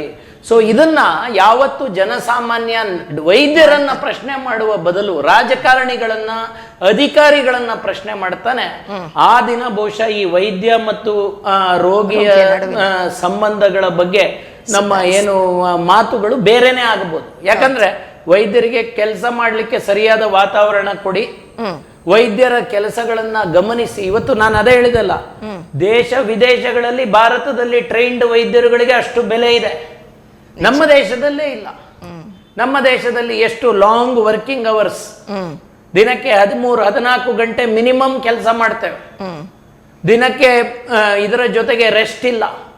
ಹೆಚ್ಚಿನ ವೈದ್ಯರುಗಳಲ್ಲಿ ಈಗ ರಿಸರ್ಚ್ ಏನ್ ಹೇಳುತ್ತೆ, ಕಾಮನ್ ಮ್ಯಾನಿಗಿಂತ ವೈದ್ಯರುಗಳಲ್ಲಿ ಡಯಾಬಿಟೀಸ್, ಹೈಪರ್ ಟೆನ್ಷನ್ ಜಾಸ್ತಿ ಇದೆ. ಇವತ್ತು ನಮ್ಮಲ್ಲಿ ಮೆಡಿಕಲ್ ಡೈಲಾಗ್ಸ್ ಅಂತ ಒಂದು ಪತ್ರಿಕೆ ಬರುತ್ತದು. ಅದು ಇಟ್ ಇಸ್ ಎ ಇಂಟರ್ನೆಟ್ ಇದು. ನಾನು ನನ್ನ ಮೊಬೈಲ್ ನಲ್ಲಿ ಅದರದ್ದು ಪಾಪಿಂಗ್ ಇದು ಕೊಡ್ತೇನೆ. ಪ್ರತಿದಿನ 2 ಅಥವಾ 3 ಸೂಯಿಸೈಡ್ಸ್, ವೈದ್ಯರುಗಳು ಸೂಸೈಡ್ ಮಾಡ್ಕೊಳ್ತಿದ್ದಾರೆ. ಇದು ಭಾರತ ದೇಶದಲ್ಲಿ ನಡೀತಿರೋದು, ಬೇರೆ ಕಡೆ ಅಲ್ಲ. ಸೊ ಇದನ್ನ ನೀವು ಯಾಕೆ ನಾನು ಇದನ್ನೆಲ್ಲ ಹೇಳ್ತಾ ಇದ್ದೇನೆಂದ್ರೆ, ಇದು ವೈದ್ಯರ ದಿನಾಚರಣೆ ಮಾಡಿ ಏನು ಸುಖ ಇಲ್ಲ. ವೈದ್ಯರ ಜೀವನದ ವೈದ್ಯರು ಕೂಡ ಕಾರಣರು. ನಮ್ಮ ತಲೆ ಮೇಲೆ ನಮ್ಮದೇ ಕೈ. ನಾನು ನಮ್ಮ ಯುವ ವೈದ್ಯರಿಗೂ ಹೇಳ್ತಾ ಇರ್ತೇನೆ, ನಾವು ಮಾಡಿದ ತಪ್ಪುಗಳನ್ನ ನೀವು ಮಾಡಬೇಡಿ. ದಿನ 1 ಗಂಟೆ ವ್ಯಾಯಾಮಕ್ಕೆ ಮೀಸಲಿಡಿ, ನೀವು ತಿನ್ನುವ ಆಹಾರದ ಕಡೆ ಗಮನ ಕೊಡಿ, ಮತ್ತೆ ನಿಮ್ಮ ಪ್ರಾಕ್ಟೀಸ್ ಅನ್ನು ಉತ್ತಮಗೊಳಿಸ್ಲಿಕ್ಕೆ ಇನ್ನೊಬ್ಬ ವೈದ್ಯರ ಕಾಲು ಎಳಿಬೇಡಿ. ಇದನ್ನ ಯಾವಾಗ್ಲೂ ಹೇಳ್ತಾ ಇರ್ತಾನೆ. ಈಗ ಹೆಚ್ಚಿನ ಇದರಲ್ಲಿ ವೈದ್ಯರುಗಳು ನಾವು ಕೂಡ ನಮ್ಮ ಒಂದು ಆರೋಗ್ಯವನ್ನ, ನಮ್ಮ ಒಂದು ಪ್ರಾಕ್ಟೀಸ್ ಅನ್ನ ಕಾಪಾಡಿಕೊಳ್ಳುವಂತ ಒಂದು ಪರಿಸ್ಥಿತಿ ನಮ್ಮ ದೇಶದಲ್ಲಿ ನಿರ್ಮಾಣ ಆಗಿದೆ ಅಂತ ಹೇಳಲಿಕ್ಕೆ ಇಚ್ಛೆ ಪಡ್ತೇನೆ. ಭಾರತೀಯ ವೈದ್ಯಕೀಯ ಸಂಘ ಕರಾವಳಿ ಉಡುಪಿ ಘಟಕ ಮತ್ತು ಯು ಚಾನೆಲ್ ಪ್ರಸ್ತುತಪಡಿಸುವಂತಹ ಆರೋಗ್ಯ ವಾಹಿನಿಯ ವಿಶೇಷ ಕಾರ್ಯಕ್ರಮದಲ್ಲಿ ಒಂದು ಸಣ್ಣ ವಿರಾಮವನ್ನ ತೆಗೆದುಕೊಳ್ಳೋಣ.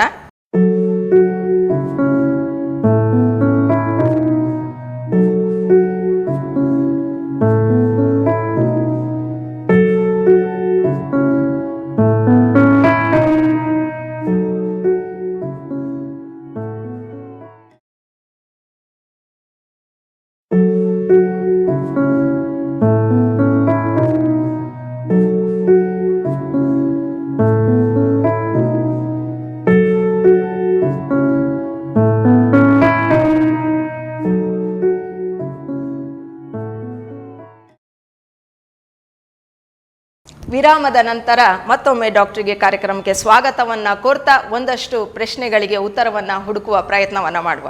ಡಾಕ್ಟ್ರೇ, ಕಟು ಸತ್ಯವನ್ನ ಹೇಳಿದ್ರಿ, ಅದನ್ನ ಒಪ್ಕೊಳ್ಳಿಕ್ಕೆ ಕಷ್ಟ ಆಗ್ಬೋದು, ಆದರೆ ಸಹ ಅದನ್ನು ಒಪ್ಪಿಕೊಳ್ಳುವುದು ಅನಿವಾರ್ಯತೆ ಪ್ರಸ್ತುತ ಉಂಟು ಅಂತ ಹೇಳೋದು ಎಲ್ಲರಿಗೂ ಗೊತ್ತಿರುವಂಥ ವಿಚಾರ. ಹಿರಿಯರು ಒಂದು ಮಾತು ಹೇಳಿದ್ದಾರೆ, ಬದಲಾವಣೆ ಆಗಬೇಕು, ಅವನು ಮಾಡಲಿ ಇವನು ಮಾಡಲಿ ಅಂತ ಹೇಳೋದಕ್ಕಿಂತ ನಾನೇ ಮೊದಲು ಮಾಡ್ತೇನೆ, ನನ್ನ ಜೊತೆಗೆ ಬರ್ಬೋದು ಎಲ್ಲರೂ ಅನ್ನುವ ಭಾವನೆಯಿಂದ ನೀವು ಹೇಳಿದ ಹಾಗೆ ಸರ್ಕಾರದಿಂದ ಆಗಿರ್ಬೋದು, ಯಾವುದು ಬೇಕು ನಮಗೆ ಅದನ್ನು ನಾವು ಸೂಕ್ತವಾದಂತಹ ವ್ಯಕ್ತಿಗಳಲ್ಲಿ ಕೇಳಿದಾಗ ಅಲ್ಲಿ ಬದಲಾವಣೆ ಆಗಲಿಕ್ಕೆ ಸಾಧ್ಯ ಇರಬಹುದು. ಅಥವಾ ಆವಾಗ ವೈದ್ಯ ಮತ್ತು ರೋಗಿಯ ನಡುವಿನ ಬಾಂಧವ್ಯ ಕೂಡ ತುಂಬ ಸುಧಾರಿಸ್ಲಿಕ್ಕೆ ಕೂಡ ಆಗ್ತದೆ ಅಂತ ನೀವು ಹೇಳಿದ್ರಿ. ಒಂದಷ್ಟು ಸರ್ಕಾರದ ವಿಚಾರ ಹೇಳಿದಾಗ ಅದರ ಜೊತೆಗೆ ನನ್ನದೊಂದು ಪ್ರಶ್ನೆ, ಸರ್ಕಾರಗಳು ಬರುವಾಗ ಒಂದಷ್ಟು ಉಚಿತ ಸೇವೆಗಳನ್ನು ನೀಡ್ತಾರೆ, ಅದರ ಬದಲಾಗಿ ಈ ನೀವು ಹೇಳಿದ್ರಿ ಕೆಲವೊಂದಷ್ಟು ಕಾಯಿಲೆಗಳಿಗೆ ಮಧ್ಯಮ ಆಗಿರ್ಬೋದು, ಕೆಳ ಮಧ್ಯಮ ವರ್ಗದವರಿಗೆ ಅದನ್ನು ಭರಿಸಲಿಕ್ಕೆ ಕಷ್ಟ ಆಗ್ತದೆ ಅಂತ. ಈ ಉಚಿತ ಸೇವೆ ಬೇರೆದನ್ನು ನೀಡುವ ಬದಲಾಗಿ ಆರೋಗ್ಯದ ಬಗ್ಗೆ ಯಾವುದಾದ್ರೂ ಒಬ್ಬ ಕಾಯಿಲೆ ಹುಷಾರು ತಪ್ಪಿದಾಗ ಅಲ್ಲಿ ಉಚಿತವಾದಂತಹ ವೈದ್ಯಕೀಯ ಸೇವೆಯನ್ನು ನೀಡೋದ್ರಿಂದ ರೋಗಿಗಾಗಿರ್ಬೋದು ಏನು ಲಾಭ ಅಂತ ಹೇಳಿದ್ರೆ ಅವರಿಗೆ ಕೈಗೆಟಕ್ತದೆ. ಹೌದು, ಇದರಿಂದ ವೈದ್ಯರಿಗೆ ಯಾವ ರೀತಿಯಾದಂತಹ ಒಳಿತಾಗ್ಬೋದು ಕೆಡುಕಾಗ್ಬೋದು ಅಂತ ಒಂದು ಹೇಳ್ತೇನೆ. ಇವತ್ತಿಗೂ ಕೂಡ ಹೆಸರು ಇಲ್ಲದೆ ಹೆಸರು ಹೇಳದೆ ಎಷ್ಟೋ ವೈದ್ಯರುಗಳು ನಿಜವಾಗ್ಲೂ ಬಡವರು ಅಂತ ಗೊತ್ತಾದಾಗ ಫೀಸನ್ನು ಕಡಿಮೆ ಮಾಡುವುದನ್ನು ನಾನು ನೋಡಿದ್ದೇನೆ, ಸಮಾಜದಲ್ಲಿ ಕೇಳಿದ್ದೇನೆ. ಹೌದು ಹೌದು, ನಮ್ಮ ಆಸ್ಪತ್ರೆಯಲ್ಲೂ ನಾವು ಮಾಡ್ತೇವೆ, ಹಲವಾರು ಖಾಸಗಿ ಉಡುಪಿಯ ಹಲವಾರು ಖಾಸಗಿ ಆಸ್ಪತ್ರೆಗಳಲ್ಲಿ ಮಾಡ್ತಾ ಇರುವುದು ನನ್ನ ಗಮನಕ್ಕೆ ಬಂದಿದೆ. ಹೌದು. ಸೊ ಇದರಿಂದ ಲಾಭ ಹೇಳ್ತೇನೆ ಏನಂದ್ರೆ ಸ್ಯಾಟಿಸ್ಫೈಡ್ ಕಸ್ಟಮರ್.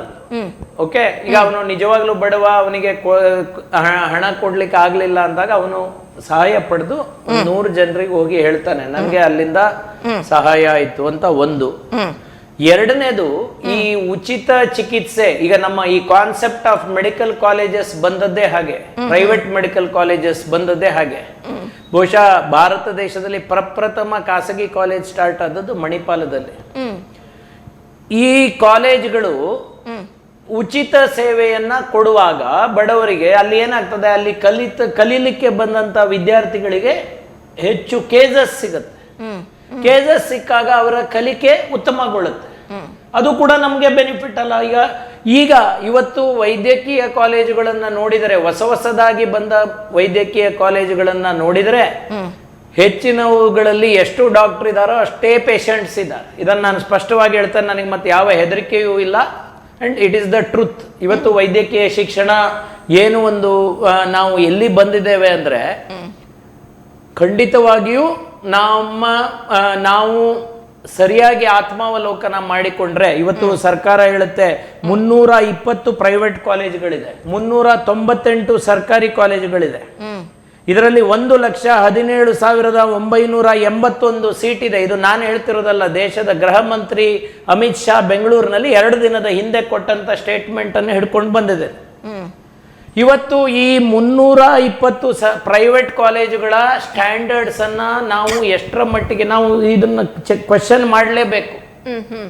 ಅಲ್ಲಿ ಎಷ್ಟೋ ಇದರಲ್ಲಿ ಒಂದು ನರ್ಸಿಂಗ್ ಹೋಮ್ ನಲ್ಲಿ ಇರುವಷ್ಟು ಪೇಷಂಟ್ಸ್ ಇಲ್ಲ. ಸೊ ಅದೇ ಅವರು ಈ ಉಚಿತ ಸೇವೆಯನ್ನ ಎಲ್ಲಿಯಾದರೂ ಮಾಡಿದರೆ ಬಹಳಷ್ಟು ಕಡೆ ಬರ್ತಾರೆ ಜನ. ಸೊ ಈ ಉಚಿತ ಸೇವೆ ಎಲ್ಲಿ ಮಾಡಬೇಕು, ಯಾರು ಮಾಡಬೇಕಿತ್ತು ಅವರು ಮಾಡ್ತಾ ಇಲ್ಲ. ಸೊ ಇದನ್ನ ಜನಸಾಮಾನ್ಯರು ತಿಳ್ಕೊಳ್ಬೇಕು. ಇವತ್ತು ಈ 1,17,981 ಮೆಡಿಕಲ್ ಸ್ಟೂಡೆಂಟ್ಸ್ ಏನಿದ್ದಾರೆ, ಅದರಲ್ಲಿ 48,315 ಇದು ಪ್ರೈವೇಟ್ ಕಾಲೇಜುಗಳಲ್ಲಿ ಇದ್ದಾರೆ. ಈ ಪ್ರೈವೇಟ್ ಕಾಲೇಜುಗಳಲ್ಲಿ ಎಲ್ಲರೂ ಕೂಡ ಸರ್ಕಾರ ಹೇಳಿದಷ್ಟು ಉಚಿತ ಸೇವೆಯನ್ನು ಕೊಟ್ಟರೆ ಅಲ್ಲಿ ಸಾಕಷ್ಟು ಪೇಷಂಟ್ ಸಿಗ್ತಾರೆ. ಸೊ ಖಂಡಿತವಾಗಿಯೂ ಪೇಷಂಟ್ಸಿಗೆ ಉಚಿತ ಸೇವೆಯನ್ನ ಕೊಡ್ಲಿಕ್ಕೆ ವ್ಯವಸ್ಥೆಗಳು ನಮ್ಮ ದೇಶದಲ್ಲಿದೆ. ಆದರೆ ಅದನ್ನ ಸರಿಯಾಗಿ ನೋಡುವಂತ ಚೌಕಿದಾರನ ಕೊರತೆ ಇದೆ. ಯಾರವರು ಸರಿ ಮಾಡ್ತಿದಾರಾ ಮಾಡ್ತಿಲ್ವಾ ಅನ್ನೋದನ್ನ ನೋಡುವ. ಇದನ್ನ ಯಾಕೆ ಹೇಳ್ತಿದ್ದೇನೆ ಅಂದ್ರೆ, BC ರಾಯ್ ಅವರ ಜನ್ಮ ದಿನಾಚರಣೆ ಅಂತ ನಾವು ಮಾಡುವಾಗ ಅವರು ಏನೊಂದು ಕಾನ್ಸೆಪ್ಟ್ ಅನ್ನು ಹಿಡ್ಕೊಂಡು ಇದನ್ನೆಲ್ಲ ಸ್ಟಾರ್ಟ್ ಮಾಡಿದ್ರು, ಅದನ್ನ ನಾವು ಏನು ಫಾಲೋ ಮಾಡದಿದ್ರೆ ಅವರು ದಿನಾಚರಣೆ ಮಾಡಿ ಏನು ಪ್ರಯೋಜನ? ಸೊ ನನಗೇನು ಅನ್ಸುತ್ತೆ, ಉಚಿತ ಸರ್ವಿಸ್ ಇವತ್ತಿಗೂ ದೇಶದಲ್ಲಿ ಚಾನ್ಸ್ ಇದೆ, ಆದ್ರೆ ಅದನ್ನ ಸರಿಯಾಗಿ ಮಾಡುವ ವ್ಯವಸ್ಥೆಯನ್ನ ಮಾಡಬೇಕು. ಹೌದು, ಅವಾಗ ಮಾತ್ರ ಅದು ಪರಿಪೂರ್ಣವಾಗಿ ಎಲ್ಲರಿಗೂ ಸಿಗ್ಲಿಕ್ಕೂ ಸಾಧ್ಯ, ಅದಕ್ಕೊಂದು ಅರ್ಥ ಕೂಡ ಬರುತ್ತೆ.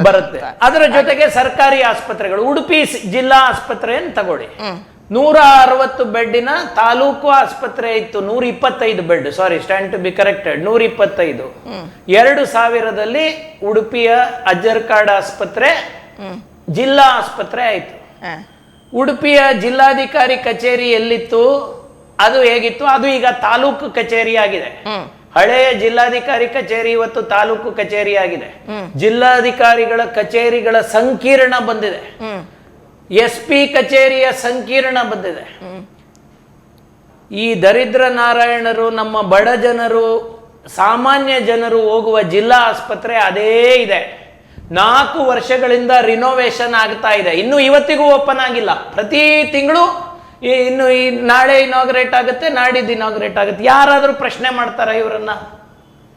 ಸೊ ಸರ್ಕಾರಿ ಆಸ್ಪತ್ರೆ ಮಿನಿಮಮ್, ಜಿಲ್ಲಾ ಆಸ್ಪತ್ರೆ ಅಂದ್ರೆ 350ರಿಂದ 400 ಬೆಡ್ ಮಿನಿಮಮ್ ಇರಬೇಕು. ಇವತ್ತು 160, ನಾಳೆ 350, 400 ಬಂದ್ರು ಅಲ್ಲಿ ಸಿಬ್ಬಂದಿ ವರ್ಗ ಬರಲಿಕ್ಕೆ ಬಹುಶಃ ನನ್ನ ಮೊಮ್ಮಗನ ಕಾಲದಲ್ಲಿ ಅಷ್ಟು ಸಿಬ್ಬಂದಿ ವರ್ಗ ಬರುತ್ತೆ. ಇದನ್ನ ಪ್ರಶ್ನೆ ಮಾಡುವವರು ಯಾರು? ಇದನ್ನ ನಾವು ಪ್ರಶ್ನೆ ಮಾಡಲ್ಲ. ಯಾಕಂದ್ರೆ ಇದು ನಮ್ಮ ಇದಲ್ಲ, ಸಮಸ್ಯೆ ಅಲ್ಲ. ಬಡವರು ಅವರು ಪ್ರಶ್ನೆ ಮಾಡೋದಿಲ್ಲ. ಯಾಕಂದ್ರೆ ಅವರಿಗೆ ಇದು ಸಿಗೋದಾದ್ರೂ ಸಿಗ್ತಿದೆಯಲ್ಲ ಅಂತ. ಸಾಹುಕಾರರು ಪ್ರೈವೇಟ್ ಆಸ್ಪತ್ರೆ ಇದೆ. ಇವತ್ತಿಗೂ ದಕ್ಷಿಣ ಕನ್ನಡ, ಉಡುಪಿ ಜಿಲ್ಲೆಯಲ್ಲಿ ಹೆಚ್ಚು ಜನ ನೆಚ್ಚಿಕೊಂಡಿರುವುದು ಪ್ರೈವೇಟ್ ಆಸ್ಪತ್ರೆಗಳನ್ನ, ಸರ್ಕಾರಿ ಆಸ್ಪತ್ರೆಗಳನ್ನಲ್ಲ. ಸೊ ಆ ಸಂದರ್ಭದಲ್ಲಿ ಯಾರು ಏನು ಕ್ವಶನ್ ಮಾಡೋದಿಲ್ಲ. ಆದ್ರೆ ನಿಜವಾಗ್ಲೂ ನಡೀತಾ ಇರುವುದು ಏನು? ಇದು ನಮ್ಮ ಶಾಸಕರ, ನಮ್ಮ ಜನಪ್ರತಿನಿಧಿಗಳ, ಲೋಕಸಭಾ ಸದಸ್ಯರ ಜವಾಬ್ದಾರಿ ಇದು. ಇದನ್ನ ಸರಿಪಡಿಸೋದು. ಆವಾಗ ಉಚಿತ ಸೇವೆ ಸಿಗುವುದಿಲ್ವಾ?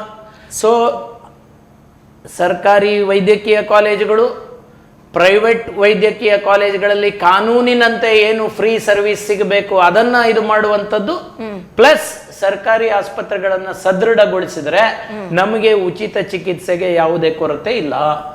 ಮತ್ತೆ ಇನ್ನೊಂದು ಹೇಳ್ತಾನೆ, ಹಲವು ವೈದ್ಯರು ಉಚಿತ ಚಿಕಿತ್ಸೆಯನ್ನ ಇವನ್ ಸರ್ಕಾರಿ ಆಸ್ಪತ್ರೆಗಳಲ್ಲಿ ಹಿಂದೆಯೂ ಕೊಟ್ಟಿದ್ದಾರೆ, ಮುಂದೆನೂ ಕೊಡ್ತಾರೆ. ಕೇಳಬೇಕು ನೀವು ಅಷ್ಟೇ. ನಾನು 5 ವರ್ಷ ಗೌರವ ತಜ್ಞನಾಗಿದ್ದೆ. ಆ ಸಂದರ್ಭದಲ್ಲಿ ನನ್ನ ಜೊತೆ ಇಲ್ಲಿ ಹಲವಾರು ವೈದ್ಯರುಗಳು, ಇವನ್ ಉಡುಪಿಯ ಹೆಸರಾಂತ ವೈದ್ಯರುಗಳೆಲ್ಲ ಸರ್ಕಾರಿ ಆಸ್ಪತ್ರೆಯಲ್ಲಿ, ಸುದರ್ಶನ್ ರಾವ್ ಒಂದು ಸರ್ಜನ್ ಇದ್ದಾರೆ, ಅವರು ಬಂದು ಮಾಡ್ತಾ ಇದ್ರು. ಯಾಕಂದ್ರೆ ಆಗಿನ ಜಿಲ್ಲಾಧಿಕಾರಿಗಳು ಅದಕ್ಕೆ ಇದನ್ನು ಕೊಟ್ಟಿದ್ರು. ಸೊ ಇವತ್ತು ಭಾರತೀಯ ವೈದ್ಯಕೀಯ ಸಂಘದೊಟ್ಟಿಗೆ ಮಾತಾಡಿ ಸರ್ಕಾರಿ ಆಸ್ಪತ್ರೆಗಳಲ್ಲೂ ಕೂಡ ಗೌರವ ತಜ್ಞ ಹುದ್ದೆಗಳನ್ನ ಪ್ರಾರಂಭಿಸಿದ್ರೆ ಅಲ್ಲಿ ಕೂಡ ಸ್ವಲ್ಪ ನಮ್ಮ ಏನು ಜನಸೇವೆ ಮಾಡಬೇಕು ಅಂತ ಇರುವಂತ ವೈದ್ಯರು ಮಾಡ್ಲಿಕ್ಕೆ ರೆಡಿ ಇದ್ದಾರೆ. ಆದ್ರೆ ಇದನ್ನು ಉಪಯೋಗಿಸುವುದಿಲ್ಲ. ಸೊ ಇದನ್ನ ಸರ್ಕಾರ ಗಮನಿಸಬೇಕು. ಮತ್ತದೇ ಎಲ್ಲ ವ್ಯವಸ್ಥೆಯನ್ನ ಸುಸೂತ್ರವಾಗಿ ನಡೆಸ್ಕೊಂಡು ಹೋಗ್ಲಿಕ್ಕೆ ಮತ್ತದೇ ಒಂದು ವ್ಯಕ್ತಿ ಅಥವಾ ಒಂದು ಮುಖ್ಯಸ್ಥನ ಕೊರತೆ ಅಂತ ಅಲ್ಲಿ ಪುನಃ ಎದ್ದು ಕಾಣ್ತದೆ. ಯಾರು ಪ್ರಶ್ನಿಸಬೇಕು ಅವರು ಪ್ರಶ್ನಿಸ್ತಿಲ್ಲ, ಯಾರು ಕೆಲಸವನ್ನು ಮಾಡಬೇಕು ಅವರು ಮಾಡ್ತಿಲ್ಲ. ಬಹುಶಃ ಇವತ್ತಿನ ಕಾರ್ಯಕ್ರಮ ಬಹಳ ಉಪಯುಕ್ತ ಅಂತ ನನಗಂತೂ ಅನ್ನಿಸ್ತಾ ಉಂಟು. ಯಾಕೆ ಹೇಳಿದ್ರೆ, ನೀವು ಹೇಳಿದ್ರಿ ಡಾಕ್ಟ್ರೇ, BC ರಾಯ್ ಅವರ ಒಂದು ಕನಸಾಗಿರ್ಬೋದು, ಅವರ ಆಲೋಚನೆ ಆಗಿರ್ಬೋದು, ಅದು ಸಾಕಾರ ಆದಾಗ ಮಾತ್ರ ಆ ವೈದ್ಯಕೀಯ ದಿನವನ್ನು ಆಚರಿಸುವುದಕ್ಕೆ ಒಂದು ಮಹತ್ವ ಬರ್ತದೆ ಅಥವಾ ಅದೊಂದು ಪರಿಪೂರ್ಣ ಆಗ್ತದೆ ಅಂತ ಹೇಳ್ಕೊಂಡು ನೋಡುವ ಯಾರು ಏನು ಮಾಡ್ತಾರೆ. ಕಲ್ಲನ್ನು ಹೊಡೆಯೋದು ತಾಗ್ತದ ಇಲ್ವೋ ಗೊತ್ತಿಲ್ಲ. ಡಾಕ್ಟ್ರೆ, ಇವಾಗ ಪ್ರತಿಯೊಂದು ವೈದ್ಯರ ಹತ್ರ ಹೋದಾಗ ನಮ್ಮ ಕಾಯಿಲೆ ಬಗ್ಗೆ ಆಗಿರ್ಬೋದು, ಯಾವುದರ ಬಗ್ಗೆ ಹೇಳಿದಾಗ ಎಲ್ಲ ನಮಗೆ ಏನು ಔಷಧಿಯನ್ನು ಕೊಟ್ಟಾಗ ಕೊನೆಯದಾಗಿ ಹೇಳುವಂಥದ್ದು ಒತ್ತಡವನ್ನು ಕಡಿಮೆ ಮಾಡಿಕೊಳ್ಳಿ, ಕಾಮಾಗಿರಿ ಅಂತ ಹೇಳ್ತಾರೆ.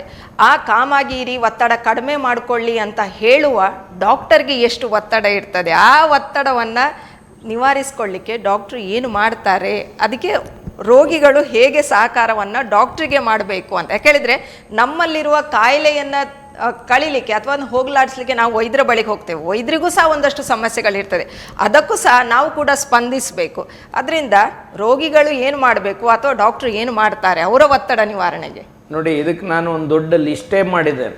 ಅದು ಹೇಳಿದರೆ ನಿಮ್ಗೆ ಒಂದು ಕಾರ್ಯಕ್ರಮ ಪೂರ್ತಿ ಮಾಡ್ಬೋದು. ಏನು, ಇವತ್ತು ನಮ್ಮಲ್ಲಿ ಬರುವ ರೋಗಿಗಳು ಮೊದಲನೇದಾಗಿ ಪ್ರಿಸ್ಕ್ರಿಪ್ಷನ್ ಹಿಡ್ಕೊಂಡು ಬರಲ್ಲ, ಹಳೆ ಪ್ರಿಸ್ಕ್ರಿಪ್ಷನ್. ಬೇರೆ ವೈದ್ಯರುಗಳ ಹತ್ರ ಏನೆಲ್ಲ ಟ್ರೀಟ್ಮೆಂಟ್ ತಗೊಳ್ತಾ ಇದ್ದಾರೆ ಅದು ಪ್ರಿಸ್ಕ್ರಿಪ್ಷನ್ ಹಿಡ್ಕೊಂಡು ಬರಲ್ಲ, ಕೈ ಬೀಸ್ಕೊಂಡು ಬರ್ತಾರೆ. ನಾನು ಅವರಿಗೆ ಪ್ರಶ್ನೆ ಕೇಳುದು, ನೀವು ದೇವಸ್ಥಾನದಲ್ಲಿ ಕುಂಕುಮಾರ್ಚನೆ ಕೊಟ್ಟಿರ್ತೀರಿ, ಕುಂಕುಮಾರ್ಚನೆ ಚೀಟಿ ಇಲ್ಲದೆ ಭಟ್ರು ಪೂಜೆ ಮಾಡ್ತಾರ ಕೇಳ್ತಾರೆ. ಮಾಡುದಿಲ್ಲ. Same thing applies here. ನೀವು ಹಳೆಯ ಪ್ರಿಸ್ಕ್ರಿಪ್ಷನ್ ತರುವುದಿಲ್ಲ, ಇಲ್ಲಿಂದ ಸ್ಟಾರ್ಟ್ ಆಗುತ್ತೆ. ಹೇಳಿದ ದಿನ ಬರುವುದಿಲ್ಲ.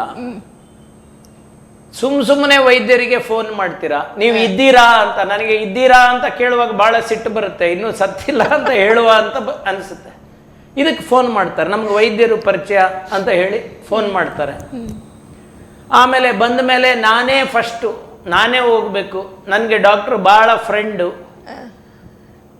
ಓಕೆ, ಇದು ಇಂಥದ್ದೊಂದು 25 ಇದು ಇದೆ ನನಗೀಗ ಸಡನ್ನಾಗಿ. ನಾನು ಆ್ಯಕ್ಚುಲಿ ಒಂದು ವೈದ್ಯರ ಒತ್ತಡದ ಬಗ್ಗೆ ಒಂದು ಪುಸ್ತಕ ಬರಿತಾ ಇದ್ದೇನೆ. ಅದಕ್ಕೆ ಅಂತ ಹೇಳಿ ಸಿದ್ಧ ಮಾಡಿರುವ ಕೆಲವು ಲೇಖನಗಳಲ್ಲಿ ಇದನ್ನೇ ಎಲ್ಲ ಇನ್ಕ್ಲೂಡ್ ಮಾಡಿದ್ದೇನೆ. ಕೆಲವರು ಕೇಳುವುದುಂಟು, ನೀವು ಯಾವಾಗ ಫ್ರೀ ಸಿಗ್ತೀರಾ ಅಂತ. ಫ್ರೀ ಅಂದ್ರೆ ಹಣಕಾಸಿನಲ್ಲ, ಆರಾಮಾಗಿ ಕುತ್ಕೊಂಡು ಮಾತಾಡೋದಕ್ಕೆ. ಅರ್ಥ ಆಯ್ತಾ? Don't mistake. ಸೊ ಇವು ವೈದ್ಯರಿಗೆ ಒತ್ತಡ ಉಂಟು ಮಾಡುವಂತಹ ಪರಿಸ್ಥಿತಿಗಳಲ್ಲಿ ಇವು ಒಂದು. ಅವರು ಚೀಟಿ ಹಿಡ್ಕೊಂಡು ಬರದೇ ಇದ್ರೆ ಹಳೆ ಟ್ರೀಟ್ಮೆಂಟು. ಈಗ ನಾವು ನಮ್ಮಲ್ಲಿ ಈಗ ನೋಡಿ ವೈದ್ಯರು ಹೇಗೆ ಅಪ್ಡೇಟ್, ನಮ್ಮಲ್ಲಿ ಈಗ ಮೆಡಿಕಲ್ ರೆಕಾರ್ಡ್ಸ್ ಇದೆ, ಇಲೆಕ್ಟ್ರಾನಿಕ್ ಮೆಡಿಕಲ್ ರೆಕಾರ್ಡ್ಸ್ ಇದೆ. ಆದರೆ ಕೆಲವು ಸರಿ ಆ ಇಲೆಕ್ಟ್ರಾನಿಕ್ ಮೆಡಿಕಲ್ ರೆಕಾರ್ಡ್ ಸಿಗಬೇಕಾದ ನಂಬರ್ ಇಟ್ಕೊಂಡು ಬರುವುದಿಲ್ಲ, ಕೈ ಬೀಸ್ಕೊಂಡು ಬರ್ತಾರೆ, ಹೇಳಿದ ದಿನ ಬರುವುದಿಲ್ಲ. ಮೆಡಿಕಲ್ ಶಾಪ್ ಅಲ್ಲಿ ಮಾತ್ರ ಮುಂದುವರಿಸ್ತಾ ಇರ್ತಾರೆ 6 ವರ್ಷ 7 ವರ್ಷ. ಸೈಡ್ ಎಫೆಕ್ಟ್ ಆದ್ಮೇಲೆ ಬರ್ತಾರೆ ಮತ್ತೆ ಹೇಳುದು ನೀವು ಕೊಟ್ಟ ಮಾತ್ರೆಯಿಂದ ಆಯ್ತಂತೆ. ಸೊ ವೈದ್ಯರಿಗೆ ಪ್ರಪ್ರಥಮವಾಗಿ ಒತ್ತಡ ಮಾಡುವುದು ಇದು. ಎರಡನೇದು ವೈದ್ಯರ ಕೊರತೆ, ನಂಬರ್ ಆಫ್ ಡಾಕ್ಟರ್ಸ್. ಈಗ ಉದಾಹರಣೆಗೆ ನಾನು ಬೇರೆ ಡಾಕ್ಟರ್ಸ್ ಈಗ ತುಂಬಾ ಜಾಸ್ತಿ ಆಗ್ತಾ ಇದ್ದಾರೆ. ನಾನು ಹೇಳಿದಲ್ಲ, ಲಕ್ಷಗಟ್ಟಲೆ ವೈದ್ಯರುಗಳು ಬಂದಾಗ ಜಾಸ್ತಿ ಆಗಿದ್ದಾರೆ. ಬಟ್ ಅದರ ಜೊತೆಗೆ ಹಲವು ಸ್ಪೆಷಾಲಿಟೀಸ್, ಉದಾಹರಣೆಗೆ ಸೈಕ್ಯಾಟ್ರಿ ನಮ್ಮ ಪಾಪ್ಯುಲೇಷನ್ಗೆ ಮಿನಿಮಮ್ 38,000 ವೈದ್ಯರು ಬೇಕು. 38,000. ನಾವು ಇರುವುದು 9,000. ಈ 9,000ದಲ್ಲಿ ಸುಮಾರು 3-4,000 ಮೆಟ್ರೋಪಾಲಿಟನ್ ಸಿಟೀಸ್, ಕ್ಯಾಪಿಟಲ್ ಸಿಟೀಸ್ ಅಲ್ಲಿ ಇದ್ದಾರೆ. ಸೊ ಈಗ ನೀವು ಕಾರ್ಕಳದಲ್ಲಿ ಮನೋವೈದ್ಯರು ಇಲ್ಲ, ಕುಂದಾಪುರದಲ್ಲಿ 3 ಜನ ಇದ್ದಾರೆ, 3-4 ಜನ ಇದ್ದಾರೆ, ಮೂಲ್ಕಿಯಲ್ಲಿ ಇಲ್ವೇ ಇಲ್ಲ. ಸೊ ಯು ಕ್ಯಾನ್ ಇಮ್ಯಾಜಿನ್ ವೈದ್ಯರ ಕೊರತೆ ಇದೆ. ಸೊ ವೈದ್ಯರು ಏನಾಗ್ತಾ ಇದೆ, ಲಾಂಗ್ ವರ್ಕಿಂಗ್ ಅವರ್ಸ್, ತುಂಬ ಪೇಷಂಟ್ಸ್ ಅನ್ನು ನೋಡ್ತೇವೆ. ನೀವು ಎಲ್ಲರೂ ವೆಸ್ಟರ್ನ್ ಸ್ಟ್ಯಾಂಡರ್ಡ್ಸ್ ಅನ್ನು ಕಂಪೇರ್ ಮಾಡ್ತಾರೆ. ವಿದೇಶದಲ್ಲಿ ಹಾಗೆ, ಅಮೆರಿಕದಲ್ಲಿ ಹೀಗೆ, UK ಯಲ್ಲಿ ಹೀಗೆ ಅಂತ. ಅಲ್ಲಿ ಒಬ್ಬ ಮನೋವೈದ್ಯ ಎಷ್ಟು ಪೇಷಂಟ್ ನೋಡ್ತಾನೆ ಹೋಗಿ ಗೂಗಲ್ ಮಾಡಿ, ಹೇಗೂ ನಿಮಗೆ ಗೂಗಲ್ ನಮಗಿಂತ ಮೋರ್ ಇದು, ಬಟ್ ಮಾಡಿ ನೋಡಿ ನಿಮಗೆ ಗೊತ್ತಾಗುತ್ತೆ. ಅವರು ನೋಡುವ 5 ಪಟ್ಟು ಹೆಚ್ಚು ಪೇಷಂಟ್ಸ್ ಅನ್ನ ಸೈಕ್ಯಾಟ್ರಿಸ್ಟ್ ಇಲ್ಲಿ ಪ್ರತಿಯೊಬ್ಬ ಸೈಕ್ಯಾಟ್ರಿಸ್ಟ್ ನೋಡ್ತಾನೆ. ಸೊ ಇನ್ ಅದರ್ ವರ್ಡ್ಸ್, ವೈದ್ಯರ ಕೊರತೆ ಇದೆ ಮತ್ತು ವೈದ್ಯರ ಜವಾಬ್ದಾರಿಗಳು ಬಹಳಷ್ಟು ಇದೆ. ಈಗ ನಾನೇ ಹೇಳ್ತೇನೆ, ನಾನು ಮನೋವೈದ್ಯನಾಗಿ ಉಡುಪಿಗೆ ಬಂದ ಮೇಲೆ ನಾನು ನೋಡಿದ ಇದು ಏನಂದ್ರೆ, ಈಗ ಬಹಳ ಸುಲಭವಾಗಿ ಜನ ಬರ್ತಾ ಇದ್ದಾರೆ. ಬಿಕಾಸ್ ಲಾಟ್ ಆಫ್ ಅವೇರ್ನೆಸ್ ಇದೆ ಈಗ ಜನಸಾಮಾನ್ಯರಲ್ಲಿ. ಸೊ ಅವೇರ್ನೆಸ್ ಇರುವಾಗ ಸಣ್ಣ ಸಣ್ಣ ವಿಷಯಗಳಿಗೆ ಮನೋವೈದ್ಯರನ್ನ ಕನ್ಸಲ್ಟ್ ಮಾಡ್ತಾರೆ. ಸೊ ಬರ್ತಾ ಇರುವವರ ಸಂಖ್ಯೆ ಜಾಸ್ತಿ ಆಗ್ತಾ ಇದೆ. ಸೊ ವೈದ್ಯರಿಗೆ ಒತ್ತಡ ಆಗ್ತಾ ಇದೆ. ಸೊ ಎಷ್ಟೋ ಸಂದರ್ಭಗಳಲ್ಲಿ ನಮ್ಮ ಊಟದ ಸಮಯ, ರೆಸ್ಟ್ ಅವರ್ಸ್ ಇದು ಯಾವುದೂ ಸಿಗುದಿಲ್ಲ. ಇದರ ಕಾರಣದಿಂದಲೇ ಇವತ್ತು ವೈದ್ಯರುಗಳಲ್ಲಿ ಖಿನ್ನತೆ, ವೈದ್ಯರುಗಳಲ್ಲಿ ಆತ್ಮಹತ್ಯೆ, ವೈದ್ಯರುಗಳಲ್ಲಿ ಡಯಾಬಿಟೀಸ್ ಜಾಸ್ತಿ, ಹಾಗೆ ಡೈವೋರ್ಸ್ ರೇಟ್ಸ್ಗಳು ಜಾಸ್ತಿ ಆಗ್ತಾ ಇರೋದು. ಇವೆಲ್ಲವೂ ಸಮಾಜದಲ್ಲಿ ನಿಜವಾಗ್ಲೂ ನಡೀತಾ ಇರುವಂಥದ್ದು. ಈ ವರ್ಕ್ ಲೈಫ್ ಬ್ಯಾಲೆನ್ಸ್ ಅಂತ ಏನು ಹೇಳ್ತಾರೆ, ಅದು ನಮ್ಮ ಪ್ರೊಫೆಷನಲ್ ಇಲ್ಲ. ಅದಕ್ಕೆ ಏನಾಗ್ತಾ ಇದೆ ಅಂದರೆ, ಹೆಚ್ಚಿನ ಯುವ ವೈದ್ಯರು ವಿದೇಶಕ್ಕೆ ಹೋಗ್ಲಿಕ್ಕೆ ಇಷ್ಟಪಡ್ತಾರೆ, ಯಾರು ಕೂಡ ಇಂಡಿಯಾದಲ್ಲಿ ಇರಲಿಕ್ಕೆ ಇಷ್ಟಪಡುವುದಿಲ್ಲ. ಸೊ ಇದು ನಿಜ ಜೀವನದ ಸತ್ಯಗಳು. ಇಲ್ಲಿ ಇರುವವರು ಬೇರೆ ಕಾರಣ ಇಲ್ಲದೆ ವೃದ್ಧ ತಾಯಿ ತಂದೆಯರನ್ನ ನೋಡಿಕೊಳ್ಳುವ ಅವಶ್ಯಕತೆಯೋ, ಅಥವಾ ತಂದೆ ಡಾಕ್ಟರ್ ಆಗಿದ್ರು ಅವರ ಪ್ರಾಕ್ಟೀಸ್ ಇವರಿಗೆ ಸಿಕ್ತು, ಆ ಕಾರಣಗಳಿಂದ ಹೊರತು ಕೆಲವು ಯುವ ವೈದ್ಯರು ಇವತ್ತು. ಮತ್ತೆ ಈಗ ಅಫ್ಕೋರ್ಸ್ ಈಗ ಒಂದು ಒಳ್ಳೆಯ ಬೆಳವಣಿಗೆ ಏನಂದ್ರೆ, ಸುಸಜ್ಜಿತ ಆಸ್ಪತ್ರೆಗಳು ಬರ್ತಾ ಇದೆ. ಸುಸಜ್ಜಿತ ಆಸ್ಪತ್ರೆಗಳು ಬರುವಾಗ ಅಲ್ಲಿ ಕೆಲಸ ಮಾಡುವ ಹುರುಪಿನಿಂದ ಯುವ ವೈದ್ಯರುಗಳು ಬರ್ತಾ ಇದ್ದಾರೆ. ಆದ್ರೆ ನೀವು ಹಿಂದೆ ಗಮನಿಸಿದರೆ, ಹಿಂದೆ ಎಷ್ಟು ವೈದ್ಯರು ಇಲ್ಲಿ ಕೆಲಸ ಮಾಡ್ಲಿಕ್ಕೆ ಒಪ್ತಿದ್ರು, ಇವತ್ತು ಬಹಳ ಕಡಿಮೆ ಆಗ್ತಾ ಇದೆ. ಸೊ ಇದನ್ನ ಜನಸಾಮಾನ್ಯರು ತಿಳ್ಕೊಳ್ಬೇಕು. ಇದು ಆಯ್ತು ಡಾಕ್ಟರ್. ಇವಾಗ AI ಬಂದಿದೆ, ಅದು ವೈದ್ಯರ ಪರ್ಯಾಯ ಆಗುವ ಸಾಧ್ಯತೆ ಇದೆಯಾ ಇಲ್ಲ ಅನ್ನೋದು ಮನಸ್ಸು ಒಳಗೆ ಗೊತ್ತಿರ್ತದೆ. ಆದರೆ ಒಬ್ಬ ವೈದ್ಯನಿಗೆ 3 ಇಂಪಾರ್ಟೆಂಟ್ ಕ್ವಾಲಿಟೀಸ್. ಒಂದು ಇಮೋಷನಲ್ ಇಂಟೆಲಿಜೆನ್ಸ್ ಅಂತ. ಇಮೋಷನಲ್ ಇಂಟೆಲಿಜೆನ್ಸ್ ಅಂದರೆ ನನಗೆ ಜನರ ಬಗ್ಗೆ ಒಂದು ಅವ್ರ ಹತ್ರ ಹೇಗೆ ನಡ್ಕೊಳ್ಬೇಕು. ಓಕೆ, ಸೋಷಿಯಲ್ ಸ್ಕಿಲ್ಸ್ ಅಂತಾರೆ. ಸೆಲ್ಫ್ ಅವೇರ್ನೆಸ್, ಅವನ ಕಾಯಿಲೆಗೆ ತಕ್ಕಂತೆ ನಾನು ಮಾತ್ರೆಗಳನ್ನು ಕೊಡಬೇಕು, ಇದು ಇರುತ್ತೆ ಇಮೋಷನಲ್ ಇಂಟೆಲಿಜೆನ್ಸ್. ಎರಡನೇದು ಎಂಪೆತಿ ಕೂಡ ಇಮೋಷನಲ್ ಇಂಟೆಲಿಜೆನ್ಸ್ನ ಒಂದು ಪಾರ್ಟ್. ಎಂಪೆತಿ ಏನಂದ್ರೆ, ನಾನು ಅವನ ಸ್ಥಾನದಲ್ಲಿದ್ದರೆ ಹೇಗೆ ನಾನು ವರ್ತಿಸ್ತಾ ಇದ್ದೆ ಅದನ್ನ ಗಮನಿಸಿ ಅವನಿಗೆ ಸಮಾಧಾನ ಹೇಳುವುದು. ಮೂರನೇದು ಹ್ಯೂಮನ್ ಟಚ್. ಈ ಮೂರು AI ಕೊಡಬಹುದು ಅಂತ ಆದ್ರೆ ಆ ದಿನ ವೈದ್ಯರನ್ನ ರೀಪ್ಲೇಸ್ ಮಾಡಬಹುದು. ನನಗೆ ಬಹಳ ಜನ ಈ ಪ್ರಶ್ನೆಯನ್ನು ಕೇಳಿದ್ದಾರೆ. ಏನಂದ್ರೆ ನೀವು ಇವತ್ತು ರೋಬೋಟಿಕ್ ಸರ್ಜರಿ ಬಂದಿದೆ. ಇದರಿಂದ ಬೆನಿಫಿಟ್ ಏನಂದ್ರೆ ವೈದ್ಯರು ಬಹಳ ಸಣ್ಣ ಸಣ್ಣ ಜಾಗಗಳಲ್ಲಿ ಸರ್ಜರಿಯನ್ನ ಮಾಡಲಿಕ್ಕೆ ಸಾಧ್ಯವಾಗ್ತಿದೆ. ಏನೋ ಒಂದು ಸಣ್ಣ, ಈಗ ಒಂದು ಸಣ್ಣದೊಂದು ಮೆನಿಸ್ಕಿಯಲ್ ಟೇರ್ ಅಂತ ಮೊದಲು ಅದು ಕಾಣ್ತಾನೂ ಇರಲಿಲ್ಲ ಅಥವಾ ಕಂಡ್ರು ಅದು ಅಷ್ಟು ಚೆನ್ನಾಗಿ ಮಾಡ್ಲಿಕ್ಕೆ ಆಗ್ತಿರ್ಲಿಲ್ಲ. ಈಗ ಬಹಳ ಸೂಕ್ಷ್ಮವಾಗಿ ಮಾಡಬಹುದು. ಅಥವಾ ಡಿಸ್ಕ್ ಆಪರೇಷನ್ ರೋಬೋಟ್ ಯೂಸ್ ಮಾಡಿ, ಬಟ್ ಅದರ ಹಿಂದೆ ಕೂತ್ಕೊಳ್ಳುವವನು ವೈದ್ಯ. ಅರ್ಥ ಆಯ್ತು? ಆ ರಾಬೋಟ್ಗೆ ಹೇಳಬೇಕಾದವನು ವೈದ್ಯ, ಡಯಾಗ್ನೋಸ್ ಮಾಡುವವನು ವೈದ್ಯ. ಅರ್ಥ ಆಯ್ತಾ? ಈವನ್ AI ಡಯಾಗ್ನೋಸ್ ಮಾಡಿತ್ತು ಅನ್ಕೊಳ್ಳಿ, ಅದಕ್ಕೆ ಏನಾದ್ರು ನೀವು AI ಇದು ಮಾಡುವಾಗ ನಿನ್ನ ಹಣದ ಇದು ಇನ್ನೂ ಒಳ್ಳೆ ಇದೆ, ಮತ್ತೆ ನೀವು ಬೈದ್ರೆ ರಾಬೋಟ್ ಅನ್ನು ಬೈಬೇಕು, ವೈದ್ಯರನ್ನು ಬೈಲಿಕ್ಕಾಗಲ್ಲ, ಚಾರ್ಜ್ ಜಾಸ್ತಿ ಆಯ್ತು ಅಂತ. ಯಾಕಂದ್ರೆ ಆ ರಾಬೋಟ್ಗೆ ಅದಕ್ಕೆ ಇಮೋಷನಲ್ ಇಂಟೆಲಿಜೆನ್ಸು ಇಲ್ಲ, ಎಂಪೆತಿ ಮೊದಲಿಗೆ ಇಲ್ಲ, ಅದು ಎಲ್ಲರಿಗೂ ಒಂದೇ ರೀತಿ ಇದು. ಮತ್ತೆ ಹ್ಯೂಮನ್ ಟಚ್ ಕೊಡ್ಲಿಕ್ಕೆ ಅದು ಹ್ಯೂಮನ್ ಅಲ್ಲ. ಸೊ ಇದು AI ಬೆಳವಣಿಗೆ ಬಗ್ಗೆ ವೈದ್ಯರು ಏನು ಗಾಬರಿ ಆಗಬೇಕಾಗಿಲ್ಲ, ಜನಸಾಮಾನ್ಯರು ಗಾಬರಿ ಆಗ್ಬೇಕಷ್ಟೇ. ನಾಳೆ ನೀವು AI, ಈಗ ನಾನು ಮೊನ್ನೆ ಓದ್ತಾ ಇದ್ದೆ, ಅದು ಸುಳ್ಳ ನಿಜ ಗೊತ್ತಿಲ್ಲ, ಯಾಕಂದ್ರೆ ಈ ವಾಟ್ಸ್ಆಪ್ ಯೂನಿವರ್ಸಿಟಿ ಬಂದ ಮೇಲೆ ಯಾವುದು ನಿಜ ಯಾವುದು ಸುಳ್ಳು ಗೊತ್ತಾಗೋದಿಲ್ಲ.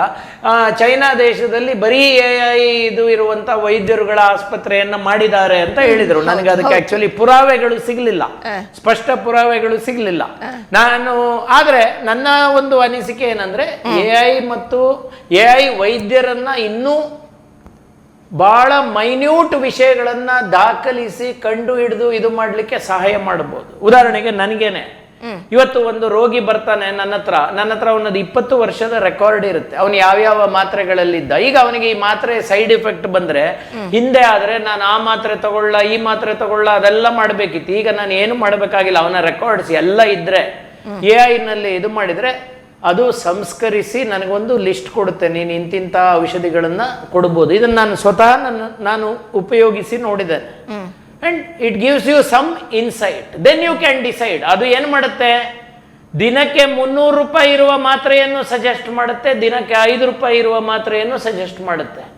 ಈ ಪೇಷಂಟಿನ ಕಿಸೆಯನ್ನ ನೋಡಿ ನಾನು ಡಿಸೈಡ್ ಮಾಡಬೇಕಾಗತ್ತೆ. ಅದನ್ನು ಮಾಡುವವನು ವೈದ್ಯ.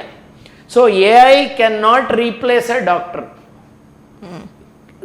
ನಮ್ಮ ಕೆಲಸವನ್ನ ಅದು ಸುಲಭ ಮಾಡಬಹುದು. ಇವತ್ತು ನಾವು ಮೊದಲು ರೆಕಾರ್ಡ್ ಬರಿತಾ ಇದ್ವಿ, ಇನ್ನು ಮುಂದೆ ಟ್ರಾನ್ಸ್ಕ್ರಿಪ್ಷನ್ ಬರುತ್ತೆ ಅಂತಿದ್ದಾರೆ. ನಾನು ಮಾತಾಡ್ತಾ ಇದ್ದ ಹಾಗೆ ಅದು ರೆಕಾರ್ಡ್ ಆಗುತ್ತೆ. AI ಮೂಲಕ ಅದನ್ನ ಇದು ಮಾಡಿ ಏನು ಇಂಗ್ಲಿಷ್ ಲ್ಯಾಂಗ್ವೇಜ್ಗೆ ಕನ್ವರ್ಟ್ ಮಾಡ್ಲಿಕ್ಕೆ ಆಗ್ತದೆ. ಇವೆಲ್ಲ ಬಹಳ ಖುಷಿಯ ವಿಷಯಗಳು. ಆದ್ರೆ AI ವೈದ್ಯರನ್ನ ರಿಪ್ಲೇಸ್ ಮಾಡುತ್ತೆ ಅನ್ನೋದನ್ನ ಅದು I think it may be two high expectation ಅಂತ ನನಗೆ ಅನ್ಸುತ್ತೆ.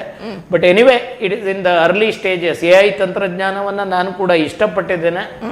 ಆದರೆ ಅದು ವೈದ್ಯರಿಗೆ ರೀಪ್ಲೇಸ್ಮೆಂಟ್ ಆಗುತ್ತೆ ಅನ್ನುವ ದಿನಗಳು ಬಹಳ ದೂರ ಇದೆ ಅಂತ ನಂಗೆ ಅನ್ಸುತ್ತೆ.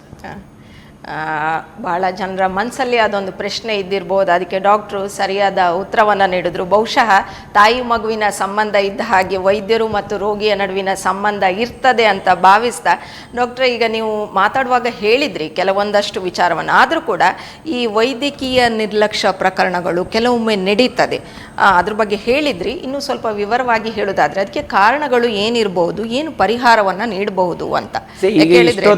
ನಾನು ಮಾತಾಡಿದ್ದೆ ಕಾರಣಗಳು ಮುಖ್ಯವಾಗಿ. ಅಂದ್ರೆ ವೈದ್ಯರ ಮೇಲೆ ಒತ್ತಡ ಜಾಸ್ತಿ ಇದೆ, ಜಾಸ್ತಿ ಕೆಲಸವನ್ನ ಮಾಡ್ತಾ ಇದ್ದಾರೆ, ಜಾಸ್ತಿ ರೋಗಿಗಳನ್ನ ನೋಡ್ತಾ ಇದ್ದಾರೆ, ಅದು ಒಂದು ಕಾರಣ. ಆದ್ರೆ ಎರಡನೆಯ ಕಾರಣ ಕೆಲವೊಮ್ಮೆ ರೋಗಿಗಳು ಅವರು ಸರಿಯಾಗಿ ಇನ್ಫಾರ್ಮೇಶನ್ ಕೊಡದೇ ಇರುವಂತದ್ದು, ಅವರ ಕಾಯಿಲೆಗಳ ಬಗ್ಗೆ ಆಮೇಲೆ ಹೇಳುವಂಥದ್ದು. ನಿಮಗೊಂದು ಉದಾಹರಣೆ ಕೊಡ್ತೇನೆ.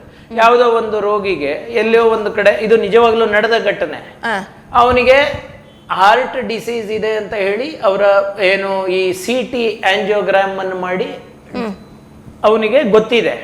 ಆದ್ರೆ ಅವನ ಹೆಂಡತಿಗೆ ಕೂಡ ಇದನ್ನ ಹೇಳಿಲ್ಲ. ಅರ್ಥ ಆಯ್ತು? ಅವನಿಗೆ ಒಂದು ಡಯಾಬಿಟಿಸ್ ಜಾಸ್ತಿ ಆದಾಗ ಒಂದು ಸಣ್ಣ ಸರ್ಜರಿಗಾಗಿ ಆಸ್ಪತ್ರೆಯಲ್ಲಿ ಅಡ್ಮಿಟ್ ಮಾಡಿದ್ರು. ಅಡ್ಮಿಟ್ ಮಾಡಿದಾಗ ಶುಗರ್ 400 ಮೇಲೆ ಇತ್ತು. ಆದರೆ ಅದು ಏನು ಆ ಆಪರೇಷನ್, ಅದು ಕಾಲು ಏನು ಬೆರಳಿನ ಇದು ಅದನ್ನ ಆಗ ಕಟ್ ಮಾಡದೇ ಇದ್ರೆ ಅದು ಗ್ಯಾಂಗ್ರೀನ್ ಆಗುವಂತ ಸಂದರ್ಭ ಇತ್ತು. ಆ ಸಂದರ್ಭದಲ್ಲಿ ಈ ವ್ಯಕ್ತಿ ತನಗೆ ಈ ತರದ ಹಾರ್ಟಿನ ಇದು ಇತ್ತು ಅನ್ನುವ ವಿಷಯವನ್ನೇ ವೈದ್ಯರಿಗೆ ಹೇಳಲಿಲ್ಲ. ಎಲ್ಲ ಆಗುವಾಗ ಸರ್ಜಿಕಲ್ ಕಾಂಪ್ಲಿಕೇಶನ್ ಬಂತು. ಇದು ಯಾಕೆ ಇದನ್ನ ಹೇಳ್ತಾ ಇದ್ದೇನೆಂದ್ರೆ, ಇಲ್ಲಿ ನಿರ್ಲಕ್ಷ್ಯ, ಈಗ ವೈದ್ಯರದು ನಿರ್ಲಕ್ಷ್ಯ ಅಂತ ನೀವು ಹೇಳ್ಬೋದು. ಅವರು ಹಾರ್ಟ್ ಪ್ರತಿಯೊಂದು ರೋಗಿಗೆ ಅವನು ಹೇಳದೇ ಇದ್ರೆ, ಈಗ ಇಮಿಡಿಯೇಟ್ ತುರ್ತು ಏನಿತ್ತು ಅದನ್ನು ವೈದ್ಯರು ಮಾಡಿದ್ದಾರೆ ಅಲ್ಲ. ಈಗ ನಾವು ವೈದ್ಯಕೀಯ ವ್ಯಾಖ್ಯಾನ ನೀವು ಸ್ಪ್ಲಿಟ್ ಮಾಡ್ಕೊಂಡು ಕೂತ್ಕೊಂಡು ಯಾರದು ತಪ್ಪು ಇದು ಅಂದ್ರೆ, ವೈದ್ಯರು ಅವನಿಗೆ ಆಂಜಿಯೋಗ್ರಾಮ್ ಮಾಡಬೇಕಿತ್ತು. ಅಂದ್ರೆ ಇನ್ನು ಕಾಲಿಗೆ ಗಾಯ ಆದ್ರೆ ಮೊದಲು ಆಂಜಿಯೋಗ್ರಾಮ್ ಮಾಡಿ ಅವನ ಹಾರ್ಟ್ ಸ್ಥಿತಿ ಸರಿ ಇದೆಯೋ ಇಲ್ವೋ ನೋಡಿ ಆಮೇಲೆ ಮಾಡಬೇಕು.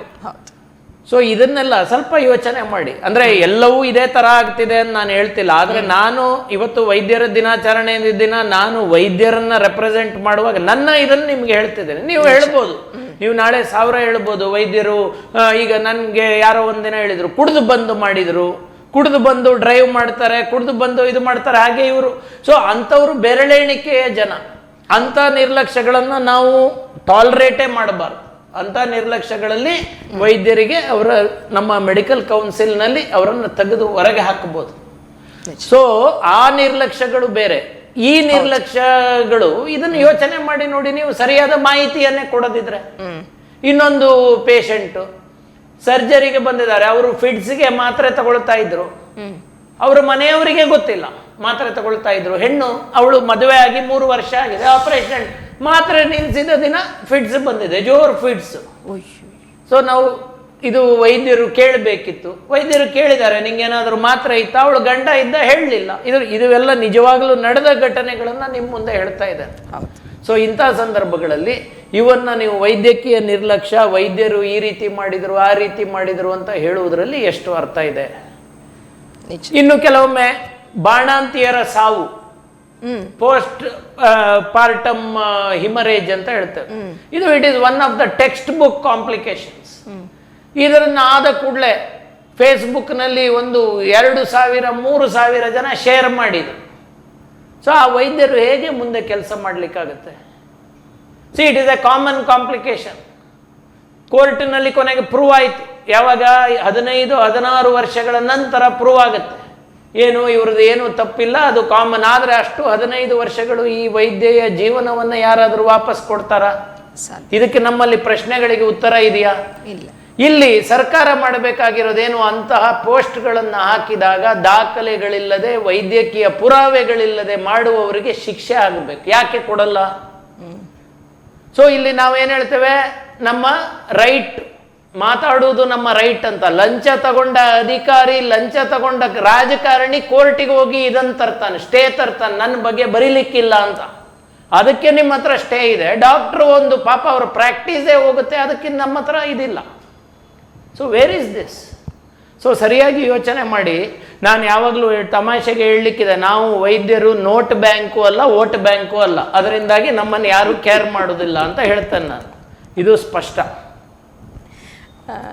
ನಿಜವಾಗಿ ಹೌದು, ಡಾಕ್ಟ್ರು ಹೇಳಿದ್ರು, ನಿರ್ಲಕ್ಷ್ಯ ಅಂತ ಹೇಳಿದ ತಕ್ಷಣ ಅದು ಯಾವ ಕಡೆಯಿಂದ ಆಯಿತು ಅಂತ 1 ನಿಮಿಷ ಆಲೋಚನೆ ಮಾಡಿದಾಗ ಒಂದಷ್ಟು ಸತ್ಯಗಳು ನಮಗೆ ಅರ್ಥ ಆಗ್ತಾ ಹೋಗ್ತದೆ. ಯಾಕಂದರೆ ಡಾಕ್ಟ್ರು ಹೇಳಿದ್ರು, ಎಲ್ಲೇ ಆಗಲಿ, ಈಗ ನೀವಾಗಲಿ ನಾನಾಗಲಿ ಯಾವುದೇ ಒಂದು ತಪಾಸಣೆಗೆ ಅಂತ ಡಾಕ್ಟ್ರ್ ಹತ್ರ ಹೋದಾಗ ಡಾಕ್ಟ್ರು ಮೊದಲು ಕೇಳುವಂಥದ್ದು, ಯಾವುದಾದ್ರೂ ಮೊದಲು ಮಾತ್ರೆಗಳನ್ನು ತಗೊಳ್ತಿದ್ರಾ, ಬೇರೆ ಏನಾದರೂ ಕಾಯಿಲೆ ಉಂಟಾ ಅಂತ 100ಕ್ಕೆ ಬಹುಶಃ 100 ಡಾಕ್ಟ್ರು ಕೂಡ ಕೇಳ್ತಾರೆ. ಆದರೆ ನಾವು ಏನೋ ಹಿಂಜರಿಕೆಯಿಂದ ಅಥವಾ ಯಾವುದೋ ಒಂದು ಇದರಿಂದ ಹೇಳದೇ ಇರೋದು ನಮ್ಮ ತಪ್ಪು. ಅದಕ್ಕೆ ಸಾಮಾನ್ಯವಾಗಿ ನಾವು ಏನು ಆಡು ಭಾಷೆಯಲ್ಲಿ ಬಳಸ್ತೇವೆ, ನಮ್ಮ ಕಾಲಬುಡದಲ್ಲಿ ಗುಂಬಳಕಾಯಿ ಇದ್ದುಕೊಂಡು ಇನ್ನೊಬ್ಬರ ಕಾಲಬುಡದ ಸಾಸಿವೆಯನ್ನು ಹುಡುಕುತ್ತೇವೆ ಅಂತ ಹೇಳ್ಕೊಂಡು.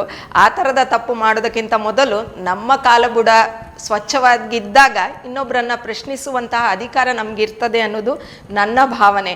ಡಾಕ್ಟ್ರೇ, ವೈದ್ಯಕೀಯ ದಿನಾಚರಣೆಯ ಒಂದು ವಿಶೇಷ ಸಂದರ್ಭದಲ್ಲಿ ಒಂದಷ್ಟು ವಿಚಾರವನ್ನು ನಮ್ಮ ಜೊತೆಗೆ ಹಂಚಿಕೊಂಡ್ರೆ, ಈಗ ಒಂದಷ್ಟು ಯುವ ವೈದ್ಯರು ಬರ್ತಾ ಇದ್ದಾರೆ. ಆ ಯುವ ವೈದ್ಯರಿಗೆ ಏನು ಕಿವಿ ಮಾತನ್ನು ಹೇಳ್ತೀರಿ ನೀವು? ನಾನು ಆಗಲೇ ಹೇಳಿದ ಹಾಗೆ 1 ಗಂಟೆ ಪ್ರತಿದಿನ ವ್ಯಾಯಾಮಕ್ಕೆ ಮೀಸಲಿಡಿ, ಮೊದಲನೇದು. 2ನೇದು, ನಿಮ್ಮ ದೈಹಿಕ ಮಾನಸಿಕ ಆರೋಗ್ಯವನ್ನು ನೆಗ್ಲೆಕ್ಟ್ ಮಾಡಬೇಡಿ. ನಿಮ್ಮ ಬ್ರೇಕ್ಸ್ ಅನ್ನ ತಗೊಳ್ಳೋದು, ತಿಂಗಳಲ್ಲಿ 1 ದಿನವೋ 2 ದಿನವೋ ಫ್ಯಾಮಿಲಿ ಒಟ್ಟಿಗೆ ಟೈಮ್ ಸ್ಪೆಂಡ್ ಮಾಡೋದು, ಮತ್ತು ನಿಮ್ಮ ಒತ್ತಡಗಳ ನಡುವೆ ಕೂಡ ನಿಮ್ಮ ಮಕ್ಕಳಿಗೆ, ನಿಮ್ಮ ಹೆಂಡತಿಗೆ ಸ್ವಲ್ಪ ಸಮಯವನ್ನು ಕೊಡೋದು ಮತ್ತು ಅವರ ನೀಡ್ಸ್ಗೆ ಟೈಮ್ ಕೊಡೋದು, ಇದನ್ನ ನಾವು ಪ್ರತಿಯೊಬ್ಬರು ನೋಡ್ಕೊಳ್ಬೇಕು. ಯಾಕಂದ್ರೆ ಇದನ್ನ ನಾನು ಗಮನಿಸಿದ ವಿಷಯಗಳನ್ನ ಹೇಳ್ತಾ ಇದ್ದೇನೆ. ಇದರಲ್ಲಿ ನಾವು ಸಾಕಷ್ಟು ಪ್ರಾಬ್ಲಮ್ಸ್ ಅನ್ನ ನೋಡಿದ್ದೇನೆ, ಅದಕ್ಕೋಸ್ಕರ ಹೇಳ್ತಾ ಇದ್ದೇನೆ. ಮತ್ತೆ ಎರಡನೇದಾಗಿ ನಮ್ಮ ಹಿಪೋಕ್ರೆಟಿಕ್ ಓತ್ ಅಂತ ಏನಿತ್ತು ಮೊದಲು ಬಂದದ್ದು, ಅದನ್ನು ಅಕ್ಷರ ಪಾಲಿಸಿದ್ರೆ ಯಾವುದೇ ಸಮಸ್ಯೆಗಳು ಬರುವುದಿಲ್ಲ. ನಮ್ಮ ಇತರ ವೈದ್ಯರು ನಮ್ಮ ಅಣ್ಣ ತಮ್ಮಂದಿರಿದ್ದಾಗೆ ನಾನು ನೋಡಿದ್ದೇನೆ. ಎಷ್ಟೋ ಹೆಸರಾಂತ ವೈದ್ಯರು ಕೂಡ ಇನ್ನೊಂದು ವೈದ್ಯರ ಬಗ್ಗೆ ಪೇಷಂಟ್ಸ್ ಮುಂದೆ ಮಾತಾಡುವಂಥದ್ದು. ಅರ್ಥ ಆಯ್ತಾ? ಅವರಿಗೆ ಅವರ ಪೇಷಂಟೇ ನೋಡ್ಲಿಕ್ಕೆ ಟೈಮ್ ಇಲ್ಲ ಅನ್ನುವ ಹಾಗೆ, ಅಥವಾ ಅವ್ರಿಗೆ ತುಂಬಾ ಬ್ಯುಸಿ ಆಗಿಬಿಟ್ಟಿದ್ದಾರೆ. ಮತ್ತೆ ಅವ್ರು ಏನೋ ಈ ಮಾತ್ರೆ ಯಾಕೆ ಕೊಟ್ಟಿದ್ದಾರೆ, ನಾನು ನಿಮ್ಗೆ ಒಂದೇ ಮಾತ್ರೆಯಲ್ಲಿ ಗುಣ ಮಾಡ್ತಾ ಇದ್ದೆ, ಇದನ್ನ ಯಾಕೆ ಕೊಟ್ಟಿದ್ದಾರೆ, ಇಂಥ ಮಾತುಗಳನ್ನ ಆಡಬೇಡಿ. ಯಾಕಂದ್ರೆ ಇದು ನಾಳೆ ನಮ್ಮ ಬಗ್ಗೆ ಇನ್ನೊಬ್ರು ಮಾತಾಡ್ಬೋದು. ಇದನ್ನ ನಾವು ಯುವ ವೈದ್ಯರುಗಳಿಗೆ ನಾನು ಹೇಳುವಂತ ವಿಚಾರ. ಯಾಕಂದ್ರೆ ಇದನ್ನ ನಾನು ಹೆಸರಾಂತ ನಾನು ಗೌರವಿಸುವ ಕೆಲವು ವೈದ್ಯರು ಮಾಡಿದ್ದನ್ನ ನಾನು ನೋಡಿದೆ. ಅವರಿಗೆ ಸಂಬಂಧ ಇಲ್ಲದ ಸ್ಪೆಷಾಲಿಟಿಯ ಬಗ್ಗೆ ಕಮೆಂಟ್ ಮಾಡುವಂಥದ್ದು. ಈಗ ಹೃದ್ರೋಗ ತಜ್ಞರೊಬ್ರು ಅತಿ ಚಟುವಟಿಕೆ ಅನ್ನುವಂಥದ್ದು ಮಾನಸಿಕ ವೈದ್ಯರು ಅವರೇ ಸೃಷ್ಟಿ ಮಾಡಿದ ಕಾಯಿಲೆ ಅಂತ ಹೇಳಿದ್ದಾರೆ. ಇಂಥದ್ದೆಲ್ಲ ಇದು ಏನಾಗ್ಬಿಡುತ್ತಂದ್ರೆ ಅನಾವಶ್ಯಕವಾಗಿ ವೈದ್ಯರುಗಳ ಮೇಲೆ ಒಂದು ಡೌಟ್ ಬರುವಂತ ಒಂದು ಇದು. ಆದ್ರೆ ಇವರಿಗೆ ಅದರದ್ದು ಯಾವುದೇ ಕ್ವಾಲಿಫಿಕೇಶನ್ ಇಲ್ಲ. ಮನೋವೈದ್ಯಕೀಯದ ಬಗ್ಗೆ ಮಾತಾಡ್ಲಿಕ್ಕೆ ನೀವು ಈಗ ನಾನು ಎಷ್ಟೇ ದೊಡ್ಡ ಮನೋವೈದ್ಯನಾಗ್ಲಿ ಹಾರ್ಟ್ ಡಿಸೀಸಿನ ಬಗ್ಗೆ ಮಾತಾಡ್ಲಿಕ್ಕೆ ನನಗೆ ಯಾವ ರೈಟು ಇಲ್ಲ. ಸೊ ಇದನ್ನ ನಮ್ಮ ವೈದ್ಯರುಗಳು ಕೂಡ ತಿಳ್ಕೊಳ್ಬೇಕು. ಸೊ ವೈದ್ಯರು ನನಗೆ ನನ್ನ ತಂದೆ ಹೇಳ್ತಿದ್ರು, even god helps only those who help themselves ಅಂತ. ಸೊ ನಾನು ನಿಮ್ಗೆ ಹೇಳುವುದೇನೆಂದ್ರೆ, ನಮ್ಮ ತಲೆ ಮೇಲೆ ನಮ್ಮದೇ ಕೈ. ಸೊ ನಾವು ನಮ್ಮ ಆರೋಗ್ಯದ ಕಡೆ ಗಮನ ಕೊಡುವ, ನಮ್ಮ ಬ್ರದರ್ಸ್, ಪ್ರತಿಯೊಬ್ಬ ಬೇರೆ ವೈದ್ಯರು ಯಾರಿದ್ದಾರೆ ಅವರೆಲ್ಲ ನಮ್ಮ ಬ್ರದರ್ಸ್ ಇದ್ದ ಹಾಗೆ. This what Hippocratic oath says. ಡಾಕ್ಟರ್ಗಳ ರಿಲೇಟಿವ್ಸ್ಗೆ ಚಾರ್ಜ್ ಮಾಡಬಾರ್ದು. ಡಾಕ್ಟರ್ಸ್ ರಿಲೇಟಿವ್ಸ್ ಅಂದ್ರೆ ನಿಮ್ಮದೇ ರಿಲೇಟಿವ್ ಇದ್ದ ಹಾಗೆ. This is what the original oath says. ಇದನ್ನ ನಾವು ಅಚ್ಚುಕಟ್ಟಾಗಿ ಇನ್ನೊಂದು ಡಾಕ್ಟರ್ ಬಗ್ಗೆ ಮಾತಾಡಬಾರ್ದು. ಇದನ್ನೆಲ್ಲ ನಾವು ಕರೆಕ್ಟಾಗಿ ಅರ್ಥ ಮಾಡಿಕೊಂಡು ಮಾಡಿದ್ರೆ ಯಾವುದೇ ಸಮಸ್ಯೆಗಳು ಬರುವುದಿಲ್ಲ ಅಂತ ನನ್ನ ಅನಿಸಿಕೆ. ಒಂದಷ್ಟು ಕಿವಿ ಮಾತುಗಳನ್ನು ಹೇಳಿದ್ರಿ. ಬಹುಶಃ ಹಿರಿಯರಾದ ನಿಮ್ಮ ಮಾತನ್ನು ಎಲ್ಲರೂ ಕೂಡ ಪಾಲಿಸ್ತಾರೆ ಅನ್ನುವ ಉತ್ತಮ ಆಶಯದೊಂದಿಗೆ ಡಾಕ್ಟ್ರೇ, ಕೊನೆಯದಾಗಿ ವೈದ್ಯರಾಗಿ ವೈದ್ಯಕೀಯ ದಿನಾಚರಣೆ ಈ ಒಂದು ಸಂದರ್ಭದಲ್ಲಿ ಏನು ಹೇಳಲಿಕ್ಕೆ ಇಷ್ಟಪಡ್ತೀರಿ? ರೋಗಿಗಳಿಗಾಗಿರ್ಬೋದು, ಸಮಾಜಕ್ಕಾಗಿರ್ಬೋದು, ಸಾರ್ವತ್ರಿಕವಾಗಿ. ಇನ್ನು ಸಮ್ಮರಿ ಹೇಳೋದಾದ್ರೆ, ನಮಗೆ ನಮ್ಮ ಕೆಲಸವನ್ನ ಮಾಡಲಿಕ್ಕೆ ಬಿಡಿ. ಇದೇ ಒಂದೇ ಮಾತು ಹೇಳುದು. ನೀವು ಗೂಗಲ್ ಡಾಕ್ಟರ್ ಆಗೋದು ಬೇಡ. ನೀವು ಯಾರೋ ನಮ್ಮ ಪೇಷಂಟ್ಸು ಗೂಗಲ್ ಡಾಕ್ಟರ್ ಆಗೋದು ಬೇಡ. ಚೀಟಿ ಸರಿಯಾಗಿ ತಗೊಂಡು ಬನ್ನಿ. ಅಧಿಕಾರಿಗಳು ಸರ್ಕಾರಿ ಆಸ್ಪತ್ರೆಯಲ್ಲಿ ಆಗಲಿ ಖಾಸಗಿ ಆಸ್ಪತ್ರೆಯಲ್ಲಾಗಲಿ ಸ್ಟ್ಯಾಂಡರ್ಡ್ಸ್ ಅನ್ನ ಕಟ್ಟುನಿಟ್ಟಾಗಿ ಫಾಲೋ ಮಾಡ್ತೀವಿ. ಆದ್ರೆ ಆ ಫಾಲೋ ಮಾಡುವಾಗ ಅದಕ್ಕೆ ಏನು ಇದು ಇದೆ, ಎಲ್ಲರಿಗೂ ಒಂದೇ ಯಾರ್ಡ್ ಸ್ಟಿಕ್ ಇರಲಿ. ಇನ್ನು ನಮ್ಮ ರಾಜಕಾರಣಿಗಳು, ನೀವು ಮಾಡುವ ಕೆಲಸ ಮಾಡಿ, ಸರ್ಕಾರಿ ಆಸ್ಪತ್ರೆಯನ್ನು ಉತ್ತಮಗೊಳಿಸಿ, ಅಲ್ಲಿ ಮಾತ್ರೆಗಳೆಲ್ಲ 24 hours ಸಿಗುವ ಹಾಗೆ ಮಾಡಿ, ಅಲ್ಲಿ ನರ್ಸಸ್ ಎಲ್ಲ ಸರಿಯಾಗಿ ಸಿಗುವ ಹಾಗೆ ಮಾಡಿ, ವೈದ್ಯರು ಚೆನ್ನಾಗಿ ಕೆಲಸ ಮಾಡ್ತಾರೆ. ಡೆಫಿನೆಟ್ಲಿ ಯಾರು ಇಗ್ನೋರ್ ಮಾಡಲ್ಲ. ಇವತ್ತು ಯಾಕೆ ಇಗ್ನೋರ್ ಮಾಡ್ತಾರೆ? ಅಲ್ಲಿ ಒಬ್ಬ ಸರ್ಕಾರಿ ವೈದ್ಯ ಒಮ್ಮೊಮ್ಮೆ ಹೇಳ್ತಾರೆ ಪ್ರೈವೇಟಿಗೆ ಕಳಿಸ್ತಾರೆ. ಪ್ರೈವೇಟಿಗೆ ಯಾಕೆ ಕಳಿಸ್ತಾರೆ ಅಂದ್ರೆ, ಅವನಿಗೆ ಇಲ್ಲಿ ಸರಿಯಾದ ಸೇವೆ ಸಿಗುವುದಿಲ್ಲ, ಇಲ್ಲಿ ನರ್ಸಸ್ನ ಕೊರತೆ ಇದೆ, ವಾರ್ಡ್ ಬಾಯ್ಗಳ ಕೊರತೆ ಇದೆ ಅಂತ ಗೊತ್ತಿರುತ್ತೆ. ಸೊ ಇದನ್ನು ಯಾರು ಗಮನಿಸುವುದಿಲ್ಲ. ಇದು ಬರೀ ವೈದ್ಯನ ಮೇಲೆ ಬೊಟ್ಟು ತೋರಿಸ್ತೀರ. ಅದನ್ನು ನಿಲ್ಲಿಸಿ, ಜನಸಾಮಾನ್ಯರು ವೈದ್ಯನ ಬಗ್ಗೆ ಕಮೆಂಟ್ ಮಾಡುವ ಮುಂಚೆ ಈ ನಿಮ್ಮ ರಾಜಕಾರಣಿಗಳ 5 ವರ್ಷಕ್ಕೊಮ್ಮೆ ನಿಮ್ಮಿಂದ ಉತ್ತರ ಏನು, ನಿಮ್ಗೆ ಅವರ ಮೇಲೆ ಫುಲ್ ಕಂಟ್ರೋಲ್ ಇದೆ, ಫುಲ್ ರೈಟ್ ಇದೆ, ಅವರನ್ನ ಕೇಳಿ ಪ್ರಶ್ನೆ ಮಾಡಿ. ವೈದ್ಯರು ಈಗೀಗ ಹೇಳ್ತಾರಲ್ಲ ಇದು, ಮತ್ತೆ ಸರ್ಕಾರಿ ವೈದ್ಯರಿಗೂ ಹೇಳ್ತಾರೆ, ನಿಮ್ಮಲ್ಲಿ ಏನು ಸಮಸ್ಯೆಗಳಿದೆ ಬಾಯಿ ಬಿಟ್ಟು ಹೇಳಿ, ಆವಾಗ ಜನರಿಗೆ ಅರ್ಥ ಆಗುತ್ತೆ ಅಂತ ಹೇಳಲಿಕ್ಕೆ ಇಚ್ಛೆ ಪಡ್ತೇನೆ. ಡಾಕ್ಟ್ರೇ, ಇಲ್ಲಿಯ ತನಕ ಬಂದು ವೈದ್ಯಕೀಯ ದಿನಾಚರಣೆಯ ಆಚರಿಸುವಂತಹ ಈ ಒಂದು ಶುಭ ಸಂದರ್ಭದಲ್ಲಿ ಒಂದಷ್ಟು ವಿಚಾರವನ್ನು, ವೈದ್ಯರಾಗಿರ್ಬೋದು, ಅವರು ಎದುರಿಸಿರುವಂಥ ಸಮಸ್ಯೆ ಆಗಿರ್ಬೋದು, ಅಥವಾ ರೋಗಿ ಮತ್ತು ವೈದ್ಯರ ನಡುವಿನ ಬಾಂಧವ್ಯ ಆಗಿರ್ಬೋದು, ಸರ್ಕಾರದಿಂದ ಆಗುವಂತಹ ಒಂದಷ್ಟು ತಪ್ಪುಗಳಾಗಿರ್ಬೋದು, ಪ್ರಶ್ನಿಸುವಂತಹ ಜನಸಾಮಾನ್ಯರು ಪ್ರಶ್ನಿಸದೇ ಇರುವಂತಹ ಅವರ ಮನೋಭಾವ ಆಗಿರ್ಬೋದು, ಎಲ್ಲ ವಿಚಾರದ ಬಗ್ಗೆಯೂ ಕೂಡ ಬೆಳಕನ್ನು ಚೆಲ್ಲಿದಿರಿ. ಈ ಬೆಳಕಂತ ಹೇಳೋದು ಎಲ್ಲರ ಮನಸ್ಸಲ್ಲಿಯೂ ಕೂಡ ಬೆಳಕಾಗಲಿ, ಎಲ್ಲರೂ ಕೂಡ ಪ್ರಶ್ನಿಸುವಂತಾಗಲಿ, ಸಿಗುವಂತಹ ಎಲ್ಲ ಸೌಕರ್ಯಗಳು ಪ್ರತಿಯೊಬ್ಬ ವ್ಯಕ್ತಿಗೂ ಕೂಡ ಸಿಗಲಿ, ಎಲ್ಲರೂ ಕೂಡ ಆರೋಗ್ಯವಾಗಿ ಇರಲಿಕ್ಕೆ ಪ್ರಯತ್ನ ಪಡಲಿ ಅಂತ ಹೇಳ್ತಾ ಡಾಕ್ಟರ್ ಇಲ್ಲಿವರೆಗೆ ಬಂದದ್ದಕ್ಕಾಗಿ ತಮಗೆ ತುಂಬು ಹೃದಯದ ಧನ್ಯವಾದಗಳು. ನಮಸ್ಕಾರ. ಮತ್ತೊಮ್ಮೆ ವೈದ್ಯ ದಿನಾಚರಣೆಯ ಶುಭಾಶಯಗಳು. Thank you. ಇದಾಗಿತ್ತು ಇಂದಿನ ಆರೋಗ್ಯ ವಾಹಿನಿಯ ವಿಶೇಷ ಕಾರ್ಯಕ್ರಮ. ವೈದ್ಯಕೀಯ ದಿನಾಚರಣೆಯ ಸಲುವಾಗಿ ಭಾರತೀಯ ವೈದ್ಯಕೀಯ ಸಂಘ ಉಡುಪಿ ಕರಾವಳಿ ಘಟಕ ಪ್ರಸ್ತುತಪಡಿಸುವಂತಹ ಯು ಚಾನಲ್ನೊಂದಿಗೆ ಪ್ರಸ್ತುತಪಡಿಸುವಂತಹ ಆರೋಗ್ಯ ವಾಹಿನಿ ಕಾರ್ಯಕ್ರಮದಲ್ಲಿ ಇಂದು ವಿಶೇಷವಾದ ಕಾರ್ಯಕ್ರಮವನ್ನು ತಾವು ನೋಡಿದ್ದೀರಿ. ಇದರ ಸದುಪಯೋಗವನ್ನು ಪಡ್ಕೊಳ್ತೀರಿ ಅಂತ ಭಾವಿಸ್ತಾ ಒಂದು ಮಾತುಂಟು, ವೈದ್ಯೋ ನಾರಾಯಣ ಹರಿಹಿ ಅಂತ ಹೇಳ್ಕೊಂಡು ಅದನ್ನು ನಾವು ಪಾಲಿಸುವ, ಅವರಿಗೆ ಗೌರವವನ್ನು ಕೊಡುವ, ಆದಂತಹ ಎಲ್ಲ ತಪ್ಪುಗಳನ್ನು ಸರಿಪಡಿಸಿಕೊಳ್ಳುವ. ನಾನು ಆವಾಗಲೇ ಹೇಳಿದ ಹಾಗೆ ವೈದ್ಯ ಮತ್ತು ರೋಗಿಯ ಸಂಬಂಧ ಯಾವಾಗಲೂ ಕೂಡ ತಾಯಿ ಮಗುವಿನ ಸಂಬಂಧದ ಹಾಗೆ ಇರಲಿ ಅನ್ನುವ ಉತ್ತಮ ಆಶಯದ ಒಂದಿಗೆ ಇಂದಿನ ಕಾರ್ಯಕ್ರಮವನ್ನು ಮುಗಿಸ್ತಾ ಇದ್ದೇನೆ. ಮುಂದಿನ ಸಂಚಿಕೆಯಲ್ಲಿ ಮತ್ತೊಬ್ಬ ವೈದ್ಯರ ಜೊತೆಗೆ ಇನ್ನೊಂದು ವಿಷಯವನ್ನು ಹೊತ್ತು ಬರ್ತೇನೆ. ಅಲ್ಲಿಯವರೆಗೆ ದಯವಿಟ್ಟು ತಮ್ಮೆಲ್ಲರ ಆರೋಗ್ಯವನ್ನು ಕಾಪಾಡಿಕೊಳ್ಳಿ ಅಂತ ಹೇಳ್ತಾ ಕಾರ್ಯಕ್ರಮವನ್ನು ಮುಗಿಸ್ತಾ ಇದ್ದೇನೆ. ನಮಸ್ಕಾರ.